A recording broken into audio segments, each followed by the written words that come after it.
Do we? Hello, Jordan Sheridan live with Tina Desiree Berg. I woke her up at 6 a.m. Pacific time. Was it 6 a.m.? 6 a.m. Yeah. I apologize. That's all right. Normally I'm up at 6 a.m., but yesterday I covered the West Hollywood Pride Parade, so I was sleeping in. Awesome. Big show. We are going to be dipping in momentarily to the beginnings of what probably will be a marathon Atlanta City Council meeting on the COP City funding vote. This, I believe, is the final funding vote. And we have recently learned that the claim of how much this was going to cost, in fact, it's a lot more than the Atlanta mayor and city council have told people. Tina, you were the one on the ground for this, but before we dip into the public comments, which at this point there's 350 people At least. that have been approved for public comment. There's hundreds of people. Colin, if we could show the video, there's hundreds of people outside the chambers, protesters that want to stop Cop City.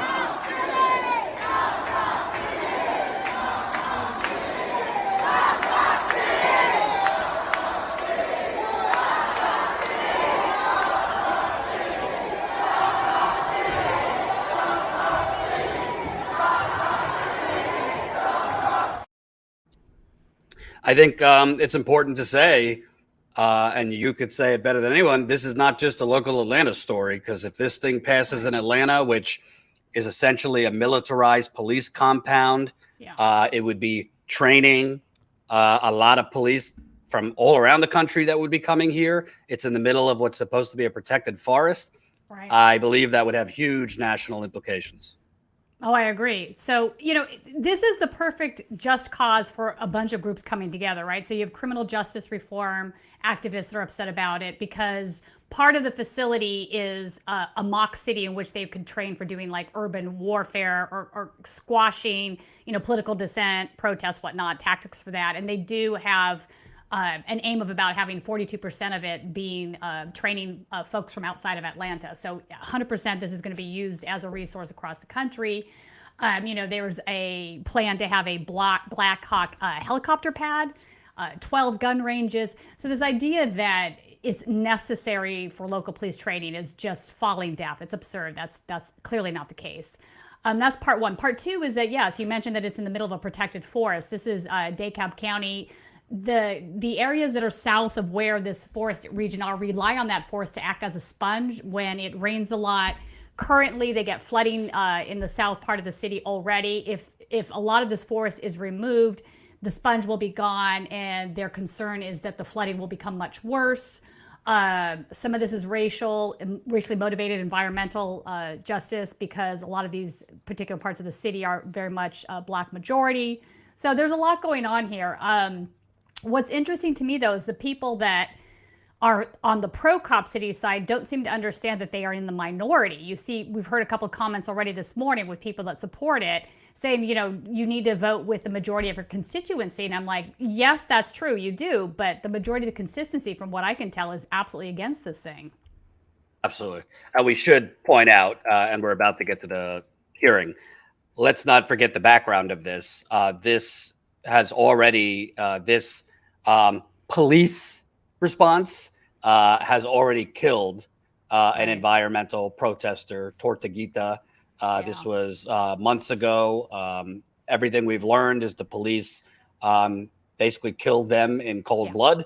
The police, from tapes that have come out and other reports, it seems like it was accidental fire where police were just indiscriminately shooting because this protester did not come out of their tent immediately at their. According to the autopsy, hands were in the air. There were clean bullet wounds through his hands, and also there's no. I think more importantly, more telling is there's no gun residue on either his hands or his clothing. If he had fired a gun, there would be gun residue. Right. So there's a lot going on. Let's get into it. There's at least 350 public comments. Each person will probably have 2 to 3 minutes. 2 minutes. We'll kind of pop in and out and give our thoughts. We'll also re-air some of Tina's reporting on the ground from Cop City, which you guys helped fund. So, Colin, let's get in there. To speak. I sent a text to the group earlier today suggesting that we, at a minimum, allow those who are in line when who are in line to sign up be allowed to speak in much the same way as people who are in line to vote when the polls close at 7 o'clock are also allowed to participate and use their franchise. So I would be open to a friendly amendment for that, or some similar suggestion. But I've just walked through the atrium. I'm glad that I was delayed because I see the citizenry here that is here to petition their government, and they, regardless of whatever side of the issue that you find yourself on, I believe it is our greater obligation to hear from the public, even if we might not necessarily agree with what the public has to say. And I'm sorry, what? Your job is to listen to the public, though. I've gotten a suggestion to allow the sign up to continue until 2:30 so that people can sign on. Or we're going to committee of the whole, so they'd have to be able to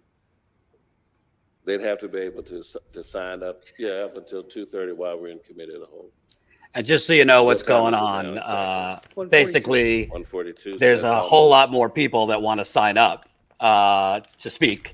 And the Atlanta City Council chairman cited the, bureaucratic rules of the city council that said as soon as public comment begins, they cannot have anyone else sign up. So the protesters who want to stop this, understandably, want this hearing to go on as long as possible. Right. Call it a delay. I don't even think it's a delay tactic. Let everyone be heard. Don't make it quick and easy for these mostly Democratic city council members. No, they're 100% all Democrats. Let's be clear on something. This is, even though Brian Kemp is in charge of the state level things surrounding this, the actual city council in Atlanta is all Democrats, and they have not been listening to their constituency and pretty much carte blanche have been supporting Cop City. Andre Dickens is the mayor. I would say this, though. I mean, there's First Amendment laws that require city councils to listen, to give public comment sections, whatnot. I thought maybe there were federal ones. I don't think there is, actually. I think it's just been mandated at state level across the country. We have something in California called the Brown Act. So, really the idea here is that these are your constituents. They have a right to speak that's guaranteed by our Constitution. We have to find ways to let that happen. So I think even if these guys are going to turn around and say, no, we're going to fund this, screw all of you, we don't care that, the vast majority of you don't want this thing. The idea that they don't listen to their constituents at all, don't give them time to speak, I think they recognize that would be highly problematic for their optics. And I also think it's important to point out, and I don't think you need to hear the council people are bickering about bureaucratic city council rules. So we'll get back once the public comments begin. But I think it's important to point out, we've already pointed out they've killed an environmental protester and frankly lied about it and covered it up. Yeah. To this point, neither Democratic Senator John Ossoff or Reverend Raphael Warnock have even commented on the murder of Tortuguita. The first comment that I know of, and Colin, you have the tweet, I put it at the top of the live stream, Doc. First time I've even heard Senator Warnock even talk about the Cop City protest was a tweet over the weekend where he said it was concerning the arrest of the bail organizers last week, where you saw like a SWAT-like police force go in and arrest organizers involved with the Atlanta Bail Fund. Warnock, who is a reverend and senator, tweeted, while we still don't have all the details, we do. We do have all the details. They did nothing wrong. It's ridiculous. As a pastor who has long been engaged in justice work, I'm concerned by what we know about last Wednesday's show of force against the organizers of an Atlanta bail fund and the questions it raises. If you can keep going. These tactics, coupled with the limited public information provided so far, can have a chilling effect on nonviolent, constitutionally protected free speech. That's the point, isn't it? Activities those of us in the fight for justice have been engaged in for years. Protests must remain peaceful. Violent protests are rightfully condemned, yada, yada, yada. Hey, great. and I'm not minimizing the arrest of the bail fund organizers, which is a grave threat to protest, organized activism. But maybe you should comment on the assassination of an environmental protester while you're at it. That reports have already showed. Jordan, he did have a tweet a few weeks back, and I can't remember exactly what it said, but about Cop City, but it was definitely a pro Cop City tweet. It was around that time. I don't know if we could search for it, but no, he hasn't really come out against anything the GBI has done. GBI is the Georgia Bureau of Investigation, state level. We should also show this, and this was tweeted out by Camus Franklin, who Tina has been in contact with since she reported there on the ground. He is one of the main activists organizing against Cop City.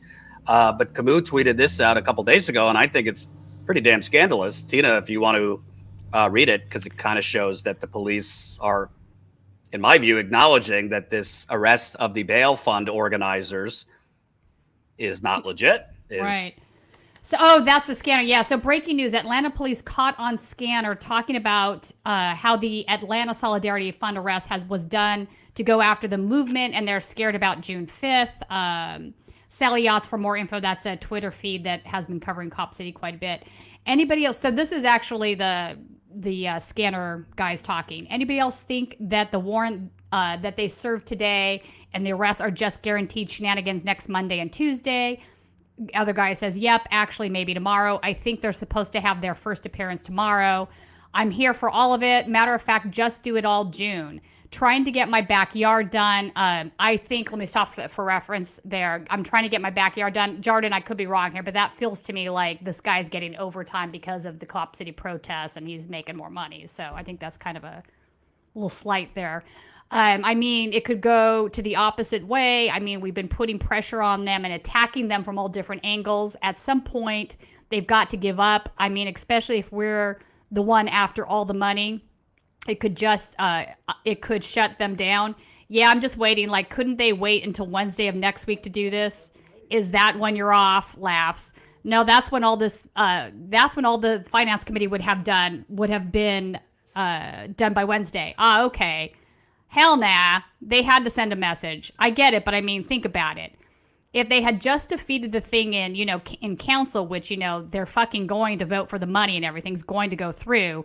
And then the coup de grace is, oh, right, after you failed 2 days in a row, we serve a warrant on you. True, that's what they did in the last go round. I guess they wanted to, go ahead and get it over with. I guess they thought they was going on the offensive. So, I mean, the point being here is that it's clear to anybody that's been paying attention that all of these arrests are probably not going to make it out of a probable cause hearing. So they've been charging from First Amendment protected speech activities as domestic terrorism. This is absolutely insane. In fact, one of the individuals that we had filmed at the protest that night who was arrested, they charged him as a domestic terrorist. All he did the entire night was march with a banner. He was in most of our video in the front. I saw him the whole night. He did nothing more. So this is the kind of things that they've been engaging in. And the point is, let's squash political dissent.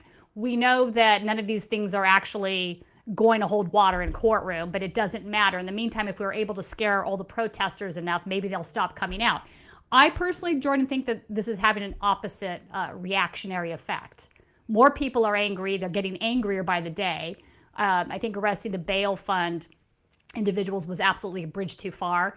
And to be clear, the Atlanta Solidarity Fund, this isn't just set up to do bail for Cop City activists. It's been around a much longer period of time, and they have been providing bail to poor folks that have nothing to do with Cop City for a lot longer. So there's a broader picture thing that's happening here. There's nothing wrong. Yeah. So it's insane that they're doing this. But I think the point is that they want to squash political dissent. They want to kill the movement. And that's not happening. I think it's going to get bigger. I think it's going to grow from all of these things. Every time they try to put their thumb down, 2 more people get angry, right? That maybe didn't even know about it or weren't even paying attention before. And keep those super chats coming. We'll read them as we go. Let's get back into constituents and their public comments. Against the name of Tarlisha Smith, the HR Commissioner for the City of Atlanta. She has not been here very long, but she has caused great harm and hurt to labor relations. And she's on the verge of undermining relationships that the mayor has spent greater than a decade building. But in light of the discussion today, I'm going to table those remarks for another council meeting. But as sure as the sun will rise tomorrow, I will be back to share my concerns as it relates to the duplicity of the HR director. It is important that you have this debate. It's important, I hear you talking about extending time for the debate so that everybody can have an opportunity to be heard. But I say to you and to this audience that you got to listen to people that not just think like you, but people that may disagree with you. It's fake democracy when we cry for everybody to be heard, so long as they share my thoughts, so long as they share my values. They say if we all think alike, we don't think much. So I want to be respectful of those that may disagree with me, particularly as I heard the little young kids up here. Some of the negative and mean-spirited remarks for so-called adults. The kids is more afraid of some of the folks here than they are of Cop City. And you damn right kids should speak.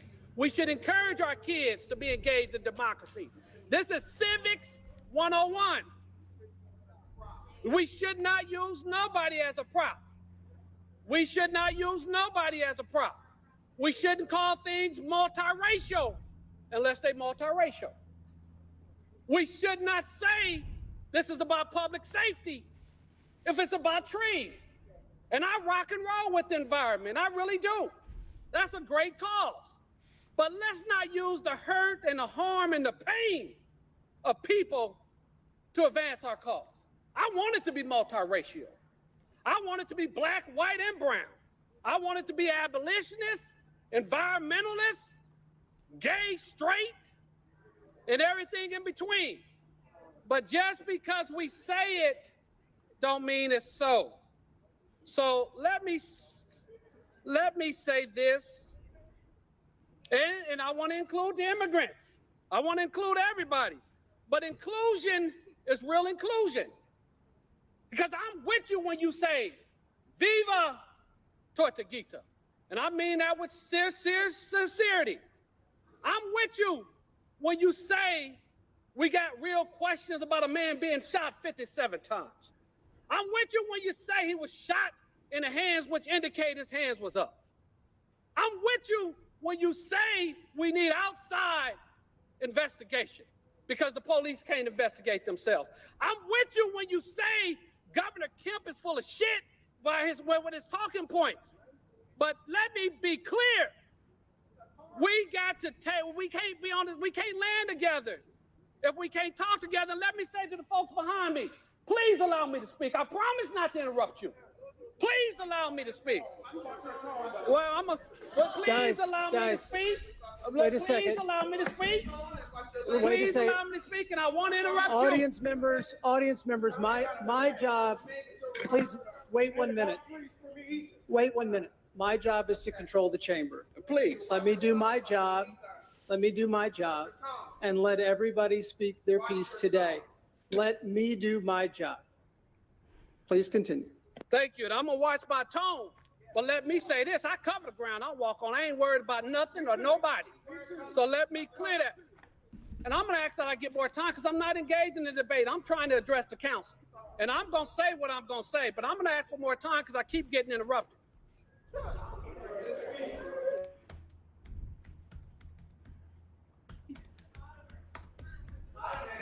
Oh boy. Is he going to make a point here? No, at some point? I think the point is that he agrees with everything the activists are saying, but he still supports Cop City, which doesn't seem to make much sense, does it? Right. I don't know for fact, but I thought that the protesters were chanting at him just to correct him because he was referring to Tortuguita as a male. Okay. That would make sense. It was the pronoun was they for Tortuguita, who obviously is not with us anymore. That's what I thought I heard. But you're going to hear a lot of this, people kind of chanting and screaming at each other because there's a lot of tensions, as there should be. And frankly, let's be clear, these city council members are all, trying to act above it all, and they're the adults in the room, Right. but they're the ones that have been completely acting against their own constituents. This is not like a divided issue. This is a very, very lopsided issue against this project. We haven't even mentioned, Tina. I mean, this project is being built basically on top of a black neighborhood. Yes. That is going to have to listen Wait, to. worse than that. It was the history there was actually a prison farm at one point. Right. And they're going to have to listen to the gun range that's going to be in the woods 12 the gun military ranges. helicopters coming in. Like, you want that on your neighborhood? And by the way, props to you, Caitlin, canceled her Hulu membership. Yeah. To sign up I saw that. That's for awesome. Status Coup. By the way, Hulu, from what I can tell, is just a rerunning episodes of ABC and CBS and NBC shows. They don't have a lot of original shows, and they suck anyway. So anyone, you should cancel your And they still have Hulu ads. You pay and for it, Amazon you still have Prime. ads. Don't support Amazon Prime. Yeah. So anyway, let's get back to it. Okay. Labor arrested some 29 times, and that was wrong then, and it's wrong now. So I want to encourage the council to use your bully pulpit to say to the prosecutors that those people being held are not terrorists and they need bail to be set. That's no double talk. I am who I am. And I'll also say, without fear of contradiction, that those people who had their homes raided and charged with financial crimes, that was unwise, unprovoked, and foolish, and they need to have the charges dropped. And that's just straight talk.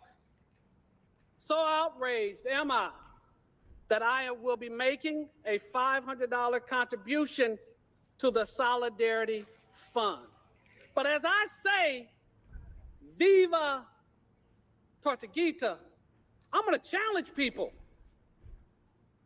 to say Viva Breasia Pow. Breathe all the people who have been locked out and left behind. I don't see this type of energy, and that's why I say it's duplicity. And I don't mind forming strategic alliances. It's what I do. That's who I am. But I don't form fake alliances where somebody's always the teacher and I'm always the student. Somebody's always the landlord and I'm always the tenant. Somebody's always the pimp and I'm the prostitute. That's not alliances. So if we want to talk about real alliances, we ought to be talking about how we build bridges together. And if we want to defend trees, let's defend them. That's a fight worth having. But let's not convolute public safety and then try to make it somehow about trees. Because I tell you, I really do believe the training centers probably should have been built in Buckhead. But the reality is, no matter where you build it, Buckhead ain't gonna have it.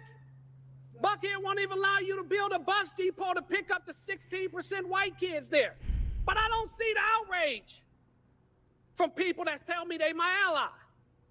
I don't see the outrage. I see selective outrage. And that's what outrage be. I see the selective outrage. I see people talking about we down with the unions. Selectively down with the unions. I want people to hear me, not with their ears. Hear me with their hearts. Don't hear me as a gay person or a straight person.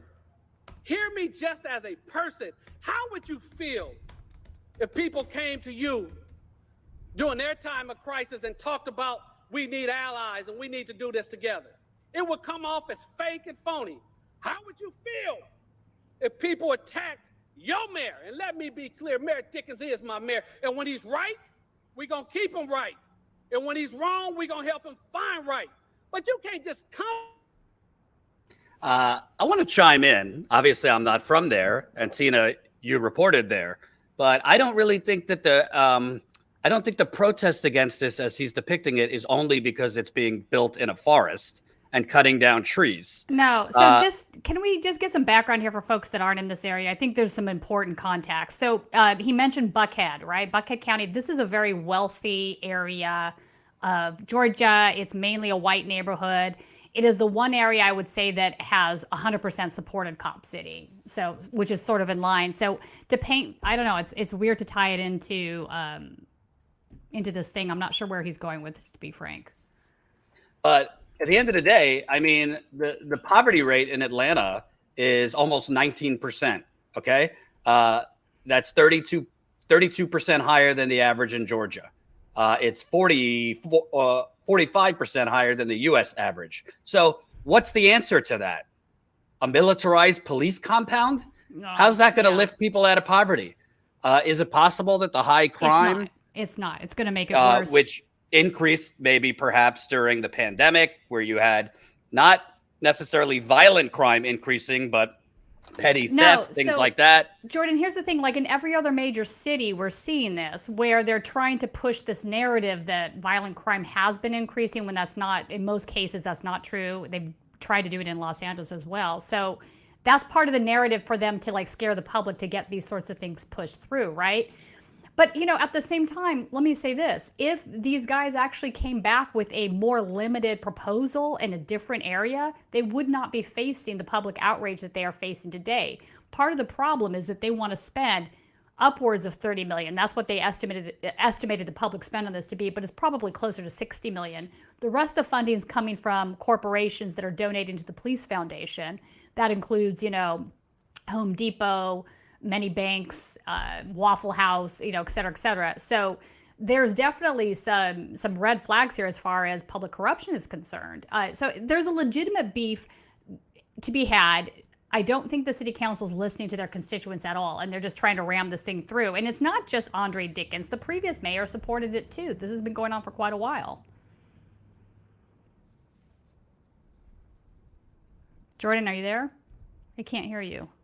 Right, but I still haven't heard. Okay. I still haven't heard an explanation for how this helps Atlanta's economy, It crime. It doesn't. It helps the rich people.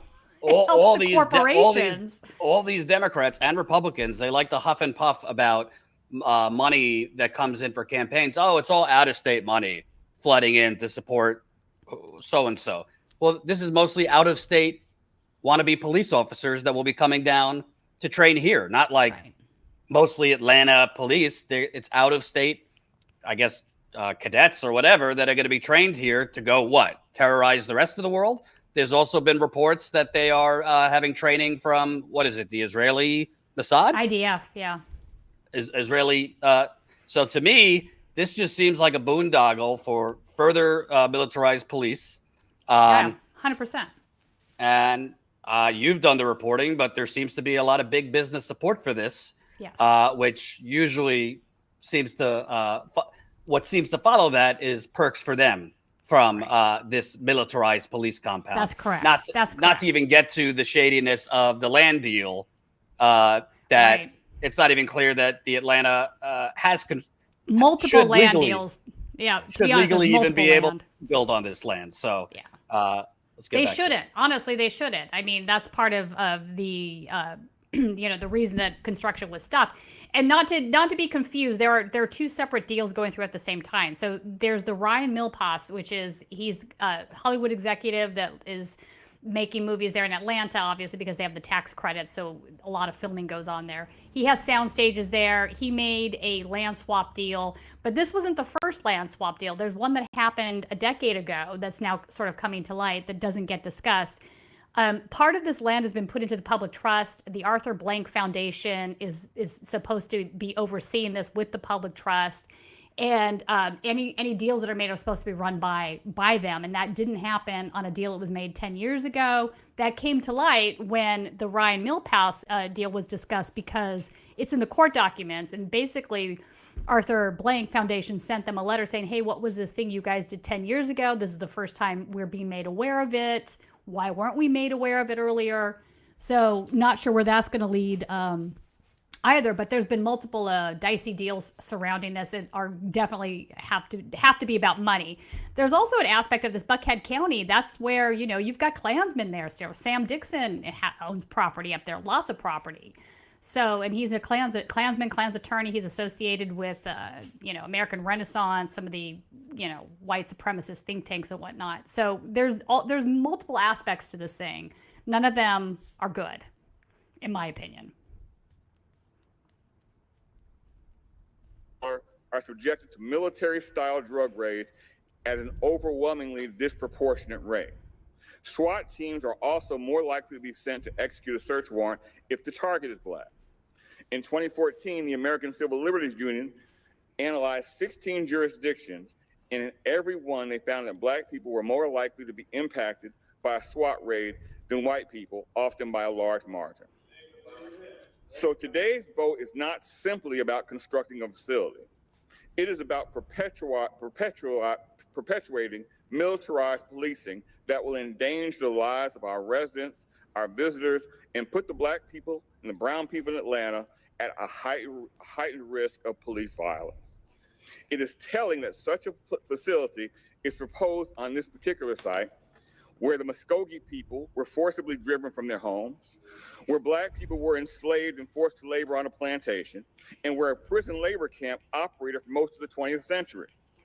This location has a solemn history of state-sponsored violence against black and native people, and that legacy must be remembered and ended. Building this facility will not commemorate that history, but will perpetuate it. LDF urges the council to vote no on funding this militarized police training facility, and instead make investments that are necessary to create true public safety. Invest in affordable housing. Invest in affordable health care, including mental health care. Invest in economic security and healthy environments and the quality of education for the children who live here. Invest in these services and in a solution that will make Atlanta safe for everyone. Thank you. Thank you. Councilmember Lewis. And I want to say thank you for coming down from District 12. You and I were in the gym this morning together. You told me you were going to come down. I also want to say that I agree with so many of your points, except the militarization part. I think that the police in the city of Atlanta, Oscar Kane's my real friend. He talked about training. He talked about putting cameras on police officers. He fought for that. The state of Georgia and President, I know we said it earlier. I said, can you please make sure that you take care of me? Please proceed. Go ahead. Let Councilmember speak. Thank you. And so I would say that my vote easy on this. Easy vote because of the funding of it. Easy vote. But I will say that the current police training facility is next door to a school in District 12, next door to an elementary school in District 12. And it's the former school that my grandma went to. So imagine if, this the black community, right? So imagine how bad that school looked. You know what I'm saying? It would look bad when my grandma went there compared to the other schools. So just know that. So it's an easy vote for me, but I'll let you know that they've been militarizing the police in District 12 for 30 years. That won't happen. I haven't seen that. The mayor we got drew a circle around that and moved that out the police training, public safety training facility. And so, once again, let's President, I think we're gonna be calm to death, but we firm too. And so, like, we got to use the police officers. If people gonna keep talking over folks in here, we're gonna have to do what we got to do. Let's keep moving forward. Let Councilman wrap up. I appreciate you. Next is James Davenport. You'll have up to 2 minutes. Excuse me, Mr. Shipman, would you check that time for me, please? I should have some yielded time. Let me double check, Mr. Davenport. I'm almost. Real quick, council member who appears to be voting against it, but saying it's not militarized police. I think he's probably going to vote for it, and that's why he's saying that. My concern is this: what he's saying about the District 12 facility is correct, but the idea that there's nothing in between these two things is what's ridiculous to me. You can do something about the District 12 situation because it's wrong. That doesn't mean you have to build Cop City where you are. Come on now. There's a whole bunch of other options out there. Well, number one, you're saying it's not militarized police.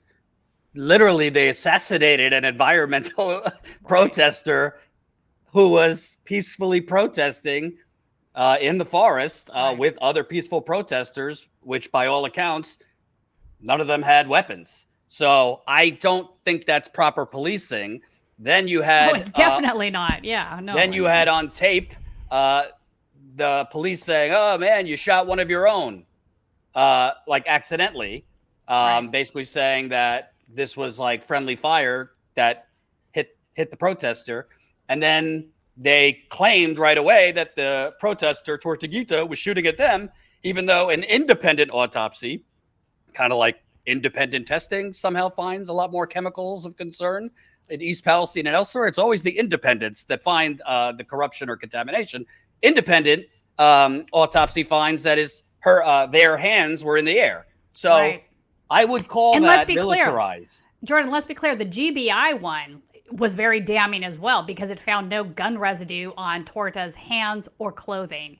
So if they had fired a gun, there would have been gun residue. And also, let's be clear, because I haven't heard the city council members address this. I'm sure it will be addressed in the public comments. I would call it militarized police as well as militarized criminal justice when you're charging nonviolent protesters with domestic terrorism, essentially for jaywalking. They will charge you with domestic terrorism if you accidentally drop your gum wrapper right now in Atlanta, Georgia. So it's all militarized. And frankly, it's out of control. Frankly, resistance liberals can't just crow about fascism coming from the Nazis and the white supremacists and the right wingers, but be silent on, I mean, this is fascism. This is fascism, straight up. Yeah, 100% is fascism. I agree with you. Absolutely. I agree with you. And they keep trying to blame the DHS, which is mind-numbing to me. On the tops of all these arrest warrants, there's this little blurb about things that have happened elsewhere and how the DHS has deemed this group as domestic terrorists, which is patently false. DHS has come out and said that's not true. We're not in the business. Yeah, so it's just wild that they keep hanging on to that too. And by the way, I kind of want to hear this guy. All right, you're yelling at me. Hold on. I told you all about it, okay? Thank you. Lawsuits coming, but if You've you had your shoot 2 minutes, Mr. where? Davenport. Thank you so much. Mr. Amos. Yes, sir. Very quickly, Brother Davenport, I apologize, but I don't have a record of a call or a text or a message from you. All right. Sorry, we missed that guy. What I was saying is we just got a new member, so welcome new member Sylvia. We need, for those of you that are not signed up, we're trying to send Tina back to Atlanta to cover the next week of action at the end of this month. I believe it's going to be over the course of Jordan, 5 to 6 let's be clear, days. It may require bail funds. Yes, it might. So Tina already went there once with Colin, and we'll be going again later this month. Money don't grow on trees. We do not have money coming to us from Norfolk Southern, Blackstone, BlackRock, or any of the Neanderthal corporations that are funding this devastating project. So hopefully, if you're not a member yet, if you want to support boots on the ground, independent journalism, sign up, statuscoup.com/join for as low as $5 to $10 a month. Thank you, Sylvia, for signing up. And let's listen to this one. Has worked to improve the community and the environment along the South River and its tributaries in the city of Atlanta, particularly the city of Atlanta and DeKalb County, particularly South DeKalb County. The proposed police training facility is racist to its core because it targets Black communities. The decision discriminates the decision to build the police facility there, discriminates against the affected communities in policymaking, in the enforcement of regulations and laws, and targeting communities of color for the citing of toxic and polluting industries, resulting in disproportionate harm. These documented violations check all 3 environmental racism boxes. South River Watershed Alliance's message to the mayor and the city council is simple and undisputed. Stop the racism. In urban areas, people do not exist separately from their environment. The two are inextricably linked. As the environment goes, so goes the community. It's physical and mental health, it's environmental health, it's quality of life, and general well-being. Urban areas are where most Black people and other people of color in this country live. It is the responsibility of local government to ensure equity and fairness in decision-making for its most vulnerable and marginalized citizens and communities. That's your responsibility. Local governments invest in communities primarily through parks and green space because these amenities contribute to health and wellness, general quality of life, and increased property value, the primary source of wealth for most people, especially Black people.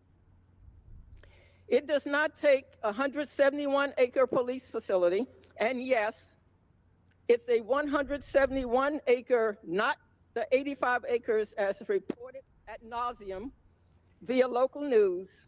Check the land disturbance permit approved by DeKalb County, and then you'll know for sure.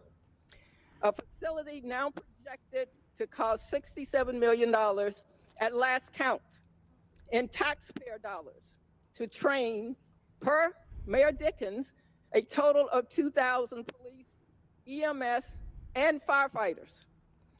The cost-benefit math just doesn't work and makes no sense, especially when you're talking about irrevocably disrupting the lives and financial well-being of countless thousands of marginalized citizens. The 1965 Voting Rights Act was important for a number of reasons. Most importantly, because it gave Black people the opportunity to vote for an elected and elect representatives who look like them, who have traveled the same road and fought the same fight. That's you, Atlanta City Council and Mayor Dickens. If you can't be depended upon to do the right thing by the Black community, who can the Black community depend on? Discrimination that affects one Black community affects all Black communities because we are all in the same fight. The legislation before you will exacerbate the tax burden inequity in this city that falls upon the marginalized and poor. The increase in taxes for this facility, the increase in the taxes for this facility will force many of its vulnerable citizens out of the city. Last I checked, there is no money in the proposed legislation to replace green space that has been stripped away. Send the funding legislation for this police training facility before you today back to Finance and CDHR committees for a fair and equitable review and decision. I will end this statement like I began. Stop the racism. Thank you. Thank you. Next group, John Salveson, Devin Franklin, Joya That was really powerful. Thornton, Yeah, Shannon I agree. Gadaro. And I like the fact that she is pointing out that this is much bigger in terms of the acres that they're going to be using that has been reported. Yeah, And as the Atlanta it's almost Journal, 180 acres, the entire area. That's true. That doesn't get discussed enough.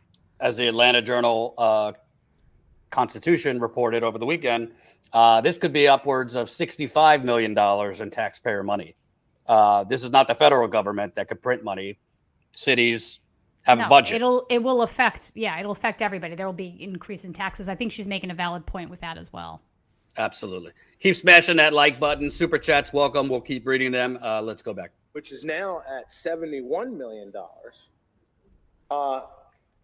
I think could go to better things for the officers. From what I understand, their laptops are abysmal. The keys fall off of them. They have to borrow each other's laptops.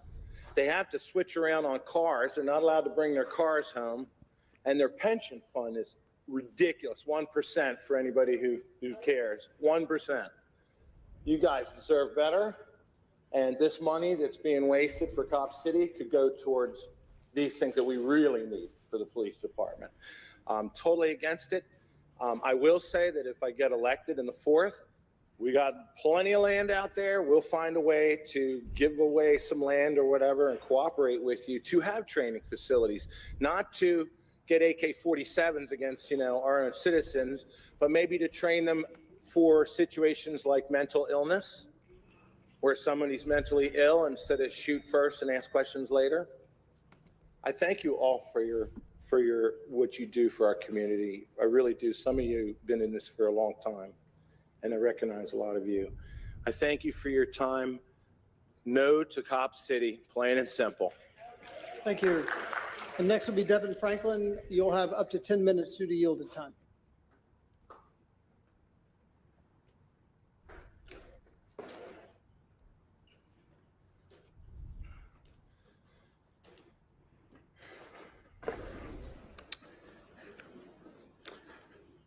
By definition, a red herring is a piece of information that is intended or actually misleading or distracting. Today, I posit to you that actions by state actors, too, can be red herrings. That being said, if only for a moment, I'm going to take the bait. As I'd be remiss if I did not talk to you all about the shameful and performative raid on Atlanta Solidarity Fund. That's not what I wanted to talk to y'all about today, but I got to. Marlon Kaus, Adele McLean, Savannah Patterson.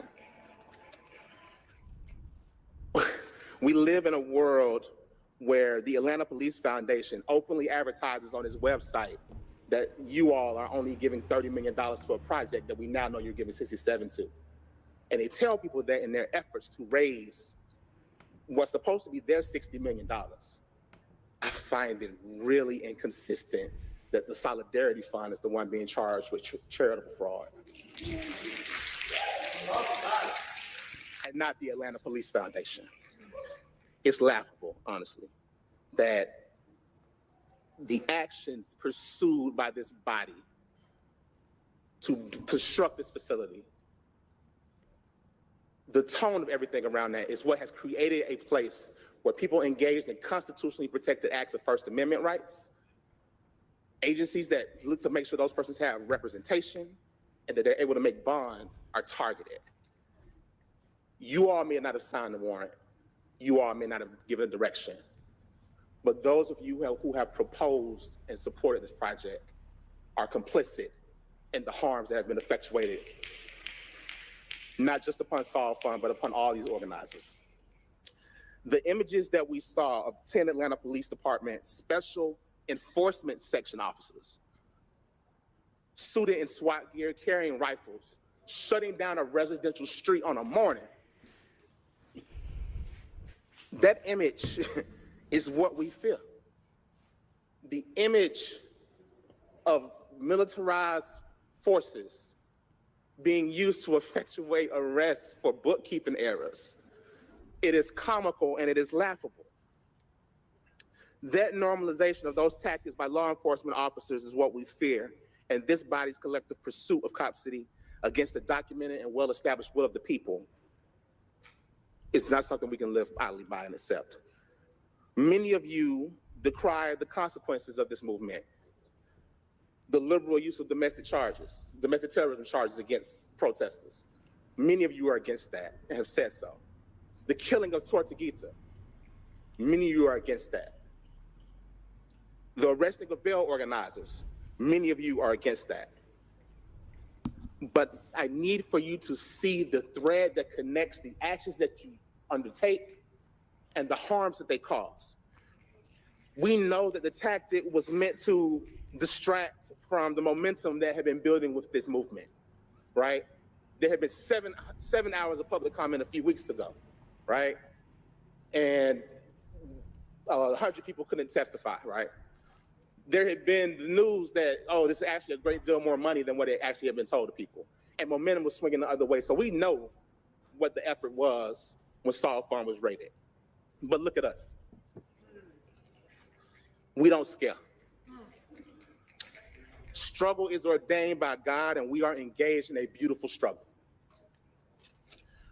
So now that I said that part and acknowledged that, I'm going to get to what I actually came here to say. Not like this. You all are going to do what you're going to do, but I ask you not to do it like this. The media has created a narrative of peaceful movement, appropriate movement, and how to protest. And largely, people have done that and have tried to do that. But I can't help but wonder if you want peaceful movement, not because you actually believe in the proponents of it, the philosophy of it, I wonder if you only care for peaceful movement because it is easier to ignore. If you are going to ask for the citizenry to participate in government in a certain way, you need to do so yourselves. Don't just let us be heard, hear us, engage with us. It's been said by so many people that the mayor likes to draw circles. I see it. I can see the circles that he draws and how small they are, right? I posit to you all that as opposed to actual circles, he's drawing lines. And I show you that because look at who's here today in large numbers. Look who is not here today in large numbers. There are people who don't have to come to public comment to be heard because they can go to the mayor's office and be responsive. When I say not to do it like this, don't ignore the people or the processes or your own hesitations. I know that a number of you have an issue with the way that the process went down, how you all were told that this was going to happen and then asked for your votes.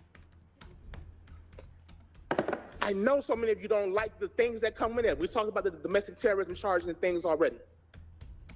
I'm asking you to do your job and engage in good governance.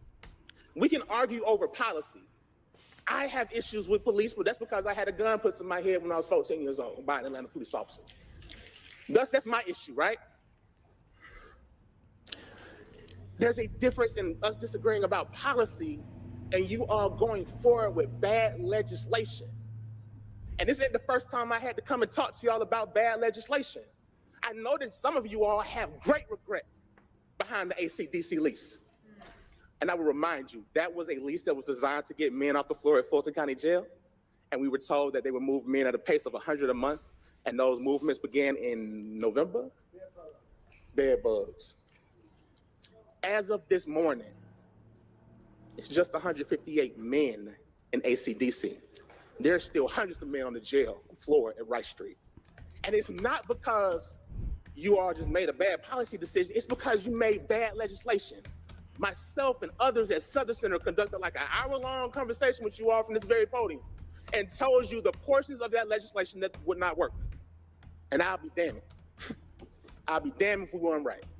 And I don't come here to brag about that or boast about that, but I'm here to tell you, if I'm told you that before, I'm telling you it again. There is something flawed in the sauce. The eggs are rotten and you're still trying to make an omelet.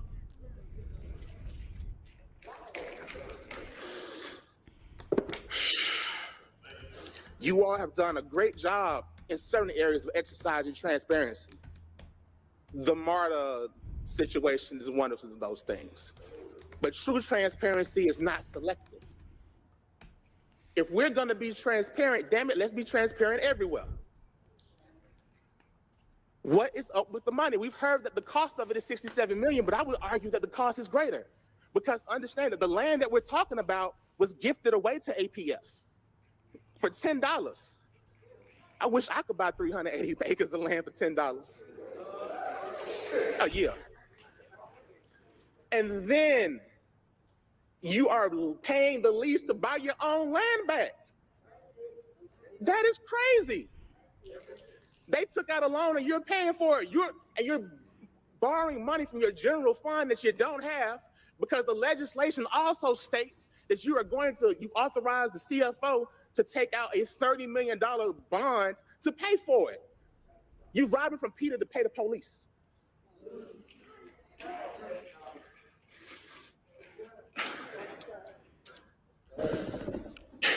There is so much good that money could do.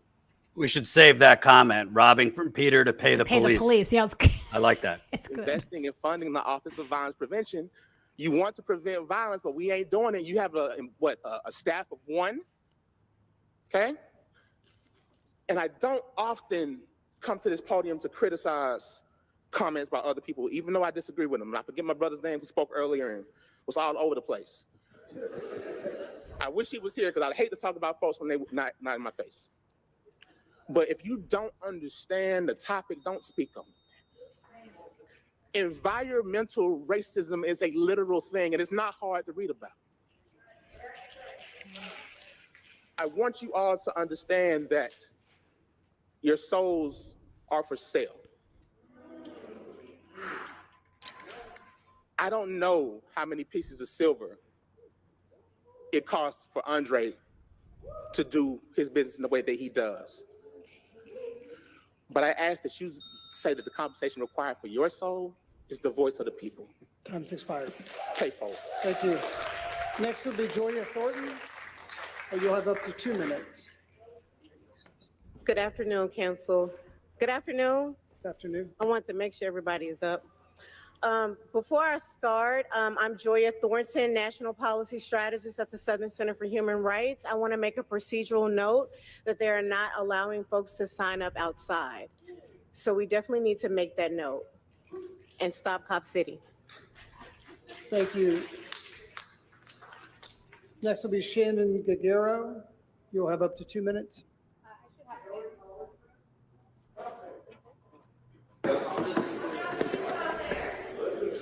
Yeah. Per the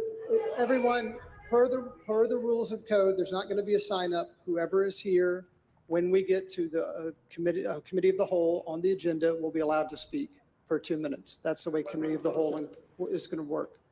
So let me look to that. Unfortunately, that's the way the code reads. That wasn't the motion. The motion can't overrule the code. We went through that earlier. Let me look. That's nonsense. By the way, did you notice that the guy who went on and on and on, who was, I think, for it, he had like unlimited time to talk? Well, no, that's because so you can yield time to other public commenters. So if you go in and you sign up and you get your 2 minutes, but you're only getting your 2 minutes, you're going to give them to somebody else. So in much the same way Congress can yield time to their cohorts in the chamber, same thing with the public comment section. So somebody can sign up and say, I'm giving my 2 minutes to Chris. Got it.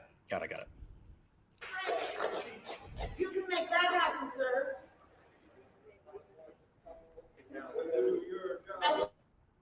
While we're might waiting, be popping off. I mean, they're right. They can override it. So we should maybe pay attention to this for a second. Then from my heart, my name is Shannon Coffrin-Gajero. I came here today to actually hold the mayor and this body accountable for the absolutely awful way that y'all are politicizing the death of my friend Amy St. Pierre. Dickens is using her death in an attempt to drum up support for this deeply unpopular project. And when he wrote his op-ed, he exploited Amy while simultaneously erasing her. Her name is not mentioned once in his piece. And Matt Westmoreland, I saw you like it, resharing it. I see people up here that liked it and reshared that. Unacceptable, unforgivable. The same day, the AJC released another op-ed written by Bill Torpy, disparaging and dismissing the hundreds of us who participated in 8 hours of historic public comment. He's accused us of being everything from vagabond out-of-towners, I'm from Atlanta, privileged transient warriors, and Twitterverse activists. Y'all liked that too. Ms. Gagero, I'm sorry, you have 4 minutes. I found that once, one. wonderful. Apologize. Okay, so our community, my community, is already reeling and grieving from the loss of my beloved friend.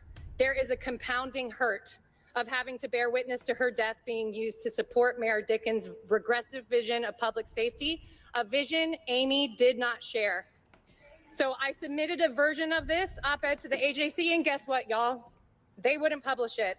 Who published it was the Atlanta Community Press Collective. I want to give shout outs and all love to the independent journalists that are here today and that have been representing the people when the Atlanta way is silencing our voices. So I'm going to tell you a little bit about Amy. I met her through Resource Generation, which is a community of young people with wealth and or class privilege. And we went on to realize we were neighbors. Our kids were going to go to the same public school, that our parents even lived across the street from one another. And that made us fast friends. But what ultimately bound us together was our deep commitment to creating a better world for our children. She joined me as a member of Solidaire, which is a community of individuals with access to wealth who organize for movements for social justice. She was one of the most politically rigorous, gigantic-hearted humans I ever got the privilege to learn from.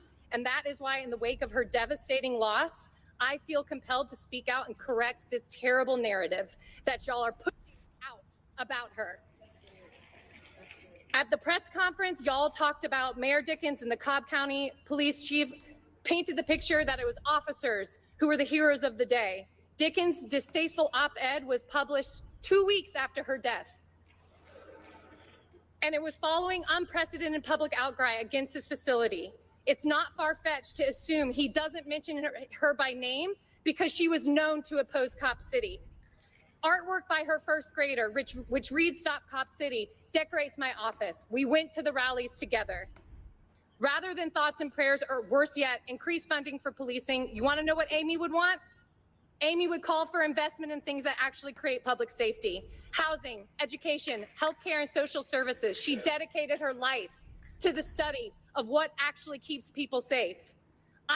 She would say, send that now $67 million to policing alternatives and just diversions instead. Her life work was dedicated to public health. And sadly, it was easier for Dion Patterson, the man who tragically took her life, to get a gun than proper, adequate mental health care.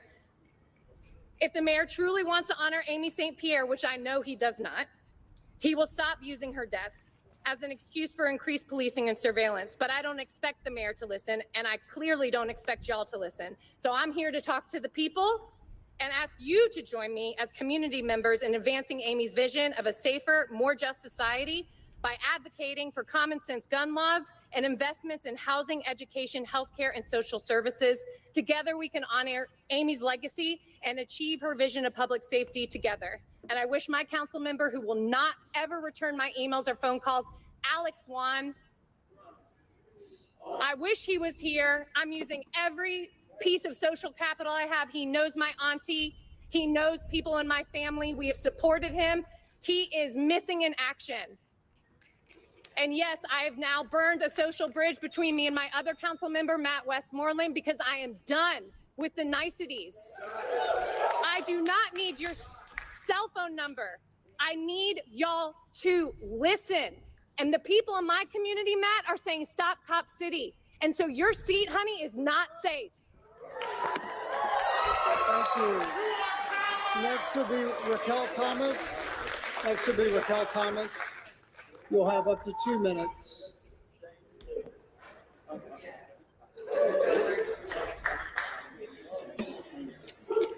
Reminder to smash the like button. Hi, everyone. Yeah. Great to see you. Great to see your eyes now that you're not looking on your phones while we're all trying to petition you. My representative or council person is Marcy Overstreet, so it's nice to see you in the flesh. So I'm here representing myself, but also in solidarity of the Muskogee Creek people, y también para las personas que hablan español que pueden no ser capaces de hablar hoy, and also for the people that speak Spanish who might not have the capacity to speak for themselves today. In 1847, Atlanta was officially incorporated as a city. In 1868, Atlanta replaced Milledgeville as the capital of Georgia. Milledgeville also has kind of yucky history of prison labor and incarceration, but now since 1867, Atlanta is the capital of the city. 106 years after that, in 1974, we elected our first African-American mayor, Maynard Jackson.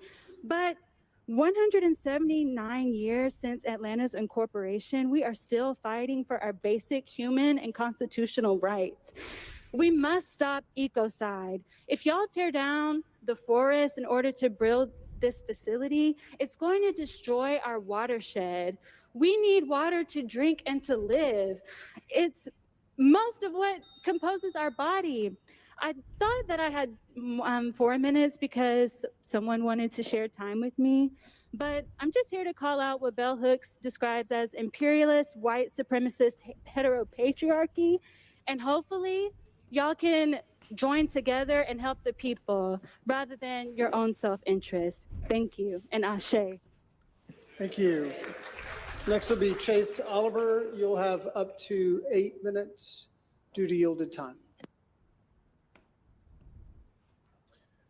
My name is Chase Oliver, and I want to remind people I'm a member of the Libertarian Party, and the reason why I say that is because it's once again need to be reminded that this is not a left versus right issue. This is a right versus wrong issue when we talk about Cop City. What you have done is you have betrayed the trust of your constituents. You lied to us when you told this was only going to be $31 million. It's now costing twice that. And even if it were costing half that, it would be a waste of taxpayer money. We already have facilities to train our police, and it would be far less expensive if you just wanted to retrofit that instead of clear-cutting forests to create this facility. If you really cared about fiscal responsibility and using the people's taxpayer money wisely, you would not be buying back $36 million worth of land that you gave away for practically nothing. So I'm here to talk about not just the injustice that Cop City brings, but what militarization of police brings to us. I was in the streets in summer of 2020, when we were peacefully protesting the murder of George Floyd, the murder of Breonna Taylor and others, and it was the Atlanta police who decided to bring the tanks rolling down the street and who decided to call in the National Guard. It was y'all who corralled us. It was y'all who were pepper spraying and tear gassing us. It was the police who were pulling people out of their cars and arresting them for no reason other than the fact they were lost on the night of the protest. And so what does the police get in reward for that? $67 million of taxpayer money to fund your facility? That's ridiculous. I don't think it's right to be giving you $1 until you restore trust with the people. And the way you do that is pretty simple. You do that by by ending qualified immunity for the Atlanta City Police so that we can get our day in court when we're done wrong. You do that by requiring your officers to hold liability insurance. So when they do wrong, it doesn't come out of the taxpayer's pocket from other services. It comes out of the pockets of the police officers who have to pay for those insurance policies. If you want to hold police accountable, there's a lot of ways to do it. But clear-cutting forests so that you can build this facility is a spit in the face of the people who have been out here speaking against it for months and months on end. Take a poll, read the room, listen to the people, and you will see that they don't want this. I also want to speak out against the slander that we are all out-of-towners. I've lived in and around Atlanta my entire life, and I love this city. I love the things that it represents because I love the people of this city, not its government. That's absolutely true. But when you say that we're out-of-towners, that's a lie. Because the truth is the people who are out-of-towners are the corporate donors who are backing the Atlanta Police Foundation. They don't live on Peachtree Street, they live on Wall Street. They don't care about the people, they care about the almighty dollar. And they don't have our best interests at heart. And right now, if you vote for this facility, you don't have our best interests at heart. You're bought and paid for. You might as well be getting your 20 pieces of silver. Because right now, you are committing a Judas act against the people of Atlanta. I'm sorry there wasn't an invocation here today. It's Monday, but I'm about to take you to church. Because the Prince of Peace, the Lord Almighty Jesus Christ, taught me to love my fellow man, to not put them down, to not put my boot upon their neck. I support the Prince of Peace. I support a gospel of love. And I support that all people are free. They have inherent freedom and liberty. And every time you put another law, another regulation, another police force on the street, you're putting the boot on our necks. And the people are getting tired of it. This is a warning to those who are sitting in the ivory towers and those who sit here in elected office. You are making peaceful revolution impossible. And I don't support violence. I'm a pacifist. I oppose the initiation of force. We're not initiating force. Y'all are initiating force against us. Government is initiating force against individual people. And yes, there are systemic wrongs that need to be righted with our policing. There are people who are more affected than others. Those of you who have means, those of you who sit up here in the ivory tower, those of you who take the corporate money, y'all don't have to worry about the militarization of police. It's the people who go to work every day, who earn a living, who go to work, they raise a family, and they're just trying to do their best. And what you're doing is you're sending more militarized police into our neighborhoods. We don't want it. The people do not want it. And your job is to represent the people. And when you don't do that, you're failing. You're failing, and you're a failure. And I want to say anybody who supports this is a failure, and they deserve to be challenged in the next election. And I am outside the two-party system, but I'll tell you right now, I will fight like hell to make sure that each and every one of you is replaced. I will find somebody that's good to support in the city of Atlanta who wants to actually represent the people and not the government and not the corporate stooges who fund you. The truth is you're going to have hundreds of people marching in here. You're going to have people coming through here to fight this. And we're not props either. We are families. We are communities. And we are people who are sick and tired of having to come here and give public comment when you already know what the public thinks. You already know this. You don't need us to come here and shame you in this performative exercise that you give us. Just give us the liberty to represent us like you want us to. Let us be free people. Quit over-militarizing our police. Quit over-militarizing our streets. Quit filling our jails up with people who don't need to be there. There are far too many people who are in jail, as you said, sleeping with bed bugs than they are getting addiction therapy services, which is what they really need. If you want to stop the prison, cycle, then you need to stop it where it is. And that's with the drug war. That's with the continuation of policies that perpetuate poverty in all of our communities. Free the people. Let us run our business and get out of it. And to the police, I want to tell you right now, I support the need to enforce laws, but the truth is we have too many laws. We have too many reasons to throw people in jail, and I will not stand up for a police state, and that's what you're doing right here. Take the police out of this. Figure out new ways to make our communities safer. Don't do it at the barrel of a gun. Don't do it with the initiation of force, because when you do that, you get a response back. That's what happens. The more you militarize our police, the more the world will become militarized. And this isn't just about Atlanta. So again, I'm tired of the slander that this is just about people in Atlanta, because there are going to be police departments all over the country that'll be swarming to get trained at this facility so they can militarize and crack down on their populations back at home. And when they pay for that, who's going to profit? Not the city of Atlanta, but the private Atlanta Police Foundation. They're the ones who are going to make all the money. So you're giving them everything, and you're letting them make everything. What kind of a government is that? That is a corporate-controlled government. That is fascism. And I oppose it. And I ask that the people of Atlanta rise up and continue, no matter what you do today, no matter how you vote, continue to let their voices be heard, because we will not be silenced by a few select privileged people who are getting elected up to office in a political process that itself is rigged many times to help the powerful and the rich get ahead. I support freedom for all people, oppose Cop City, and viva Tortuga. Thank you. Thank you. Next will be Zola Eichler. I'll tell you, the libertarians aren't all bad. 2 minutes. No, I mean, it's interesting that you're hearing support from all aspects of the political spectrum, and that's what I've been trying to get at. This thing is really wholeheartedly opposed in the city of Atlanta. I don't see, and the only people I see supporting are the wealthy people in Buckhead County. That's it. So, and I mean, as far as I know, from what I've heard, I've only heard one person in support of over 10 people so far. So, to be clear, if and when they approve this, which according to a poll we did, our audience thinks they will be very clearly going against the constituents they represent, like very, very clearly and very visibly, going against they don't have this in Congress before passing laws.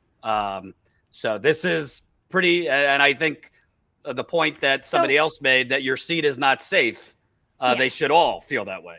Two things I want to comment on. Both that situation, this was the gal that spoke before him, and something he said, just so folks have complete background information if you're confused about what they're talking about. So the individual she is talking about was killed. Andre Dickens came out and wrote this op-ed about why he used her death to write an op-ed about why they need Cop City, not mentioning her name or mentioning that she was a hugely against Cop City. She was absolutely against it. So using this woman as a tool to further your political agenda in this way was really offensive to just about anybody that knew what was going on. So that's what she was addressing when she's saying this is not acceptable. You did this.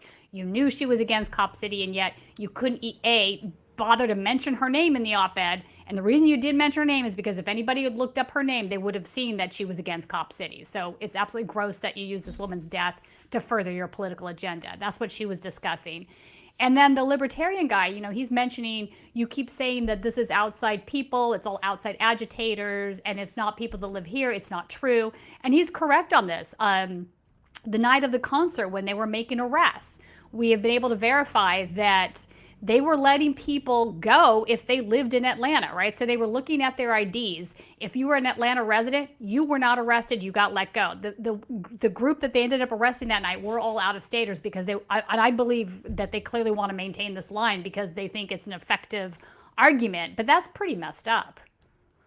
Yeah, absolutely. Let's get back into it.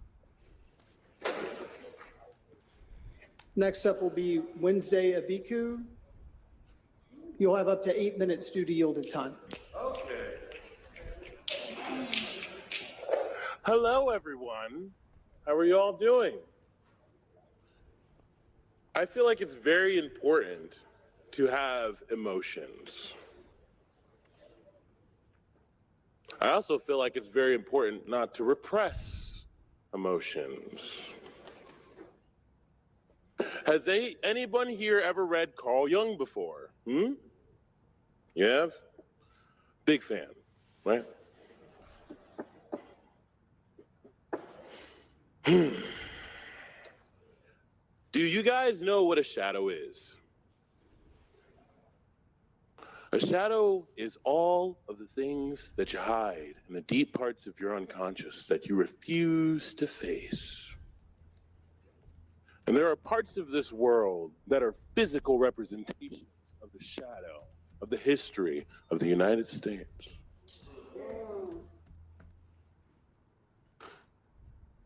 We are a part of this planet. We are living things, correct?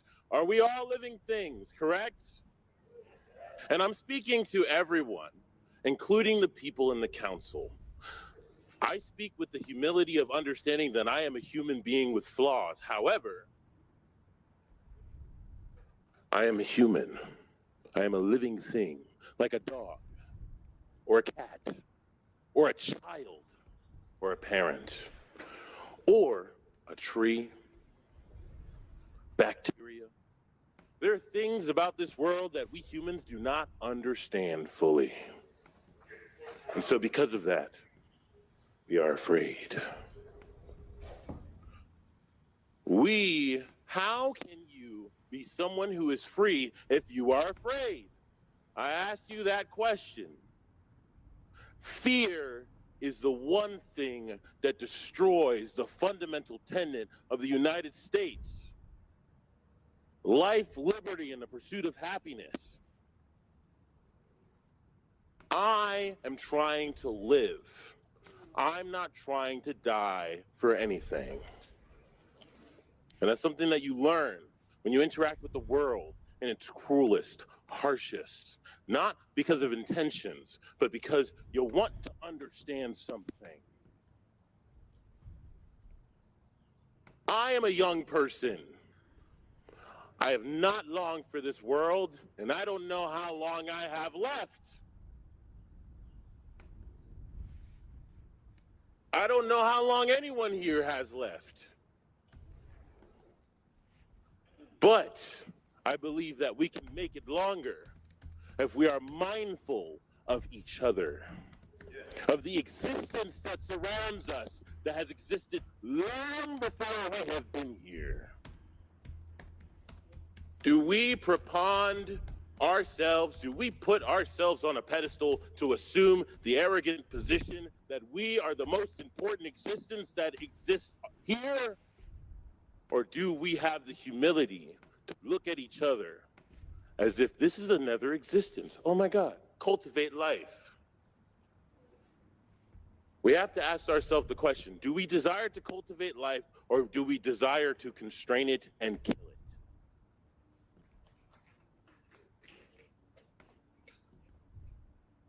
One thing I learned in how people build houses. Do you know what black mold is?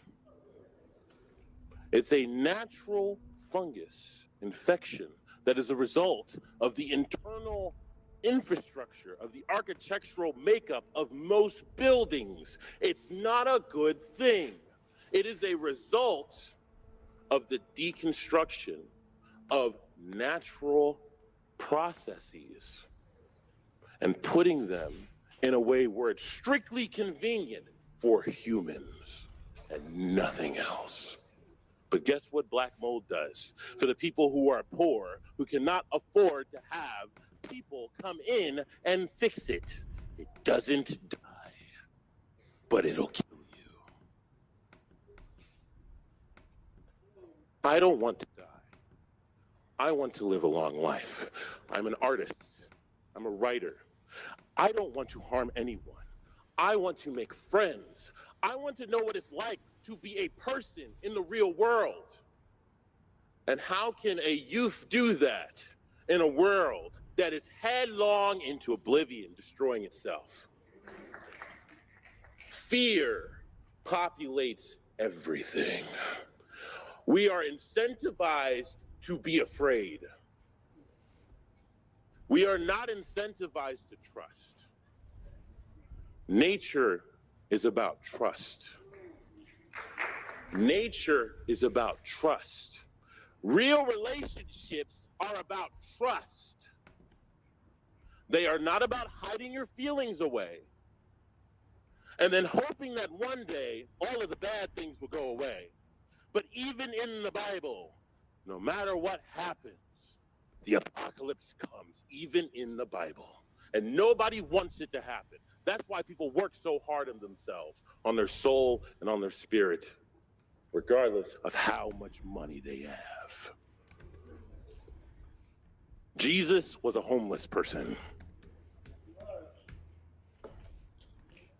The meek are individuals who do not hold headlong to objects over life, because they see that there is something sacred about what has existed longer than you.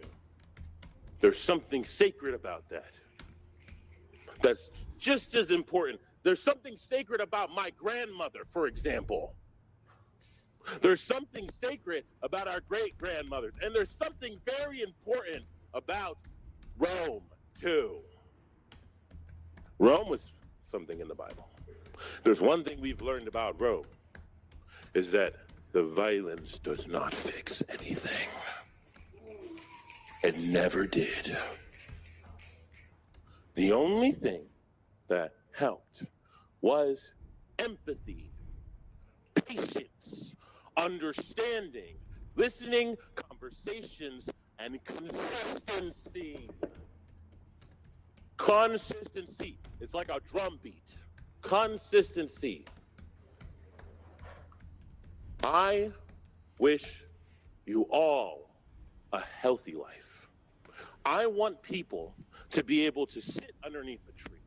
I want people to be able to feel a sense of life within themselves. I want people to be able to cry. I want people to be able to smile. I want people to be able to feel like their love is genuine and not completely concocted by things they watch on television. I want things to feel real. So that's the importance of nature. It's about being real. I challenge you all. Try to be real, okay? Love you guys. Thank you. Next is Margie Good, McLeod. You have 2 minutes. good afternoon. I know we talk.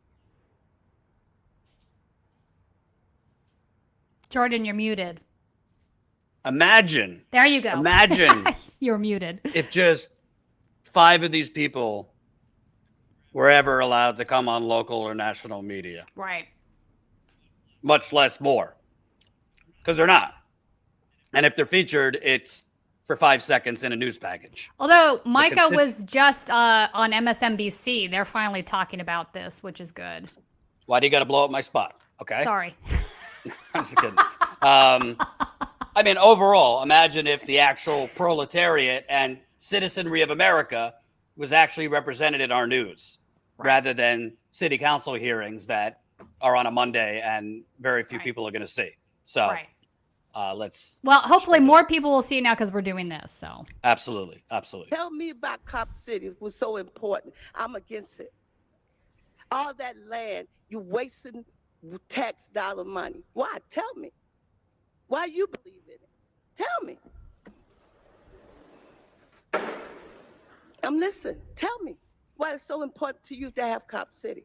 When we got places already, it's Cop City, and all you have to do is enhance it. Tell me. Tell me, Overstreet. I'm listening. Because we put you in there. I thought you were smarter than that.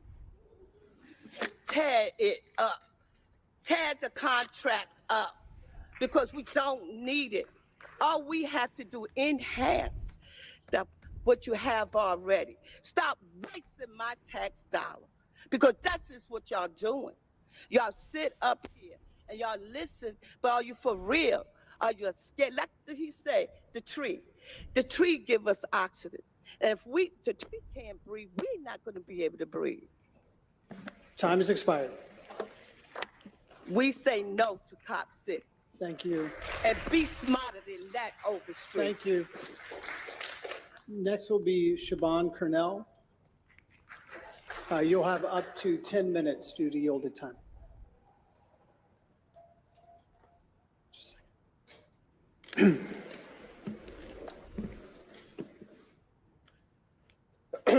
Siobhan Colonel, Choho Chief Kadowe. Alobi Kinidi Dolwa, Chogosako Legat. Hado Gogi, Amalegadon, Ombozit. Chimalegadet. Nogo Sogedos. Moment Hayomet, Homajalegadit, Yon Abogadit, Ahaka the Chagis. Ano Gitska, Iaskida, Athak Wechka, Idemo Chagida, Dot Adhogadit. Istijad Elgit, Inhad Jetskat, Apogadit, Aha Githit, Chayofan, and Fully Modern, Ahaka Summit, Philip Bagis. Istijad Estimasko Gulgi, Istijad Elgit, Fulagan, Athak Wejat, Fully Dois. I want to just thank you for this moment, and I thought it was very important that you heard something in the first language of this land that you now stand on.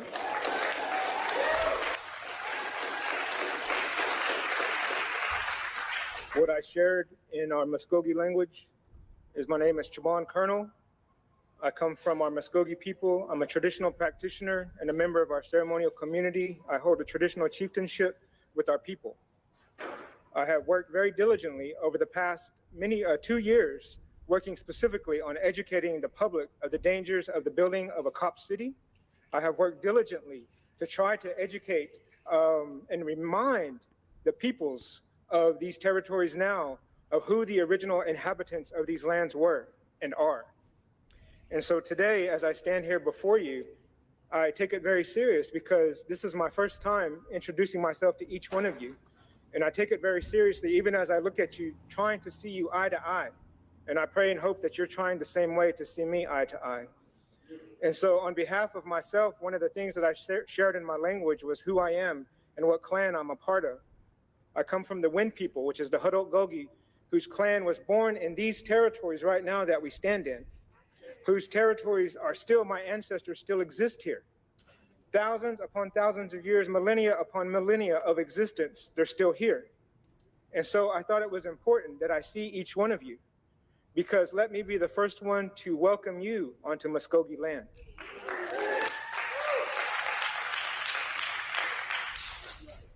Today, there's many things that have brought me here. The first is as a spiritual practitioner. Some of the things that we do, some of the things that we worship, and the ways that we talk in our language, we refer to things that grow in these forests that surround you. We refer to these things that inhabit these territories here and have done so for centuries.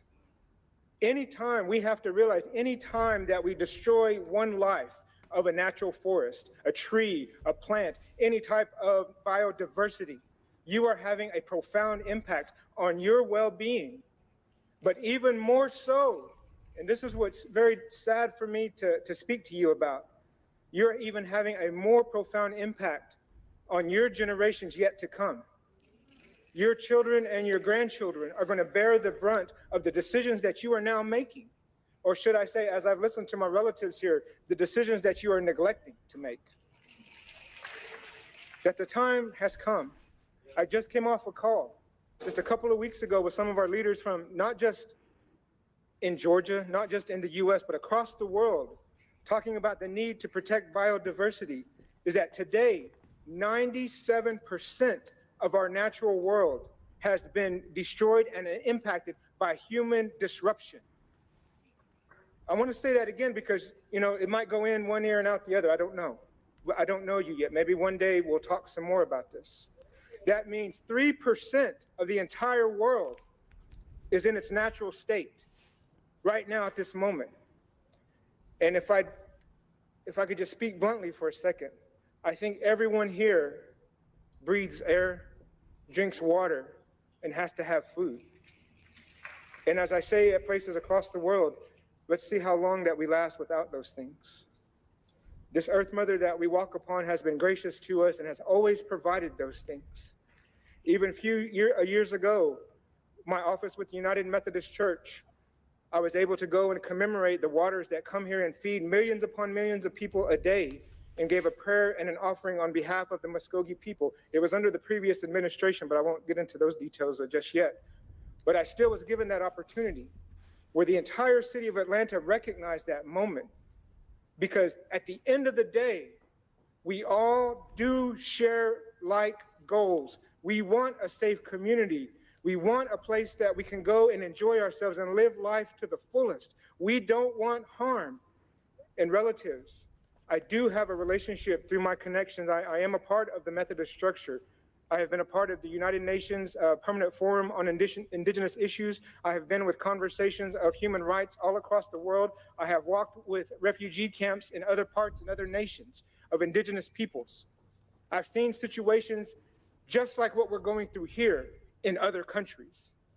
I've seen things going on where people have been killed, just like what we're trying to say should never happen here, all over the world, and I don't want that to increase.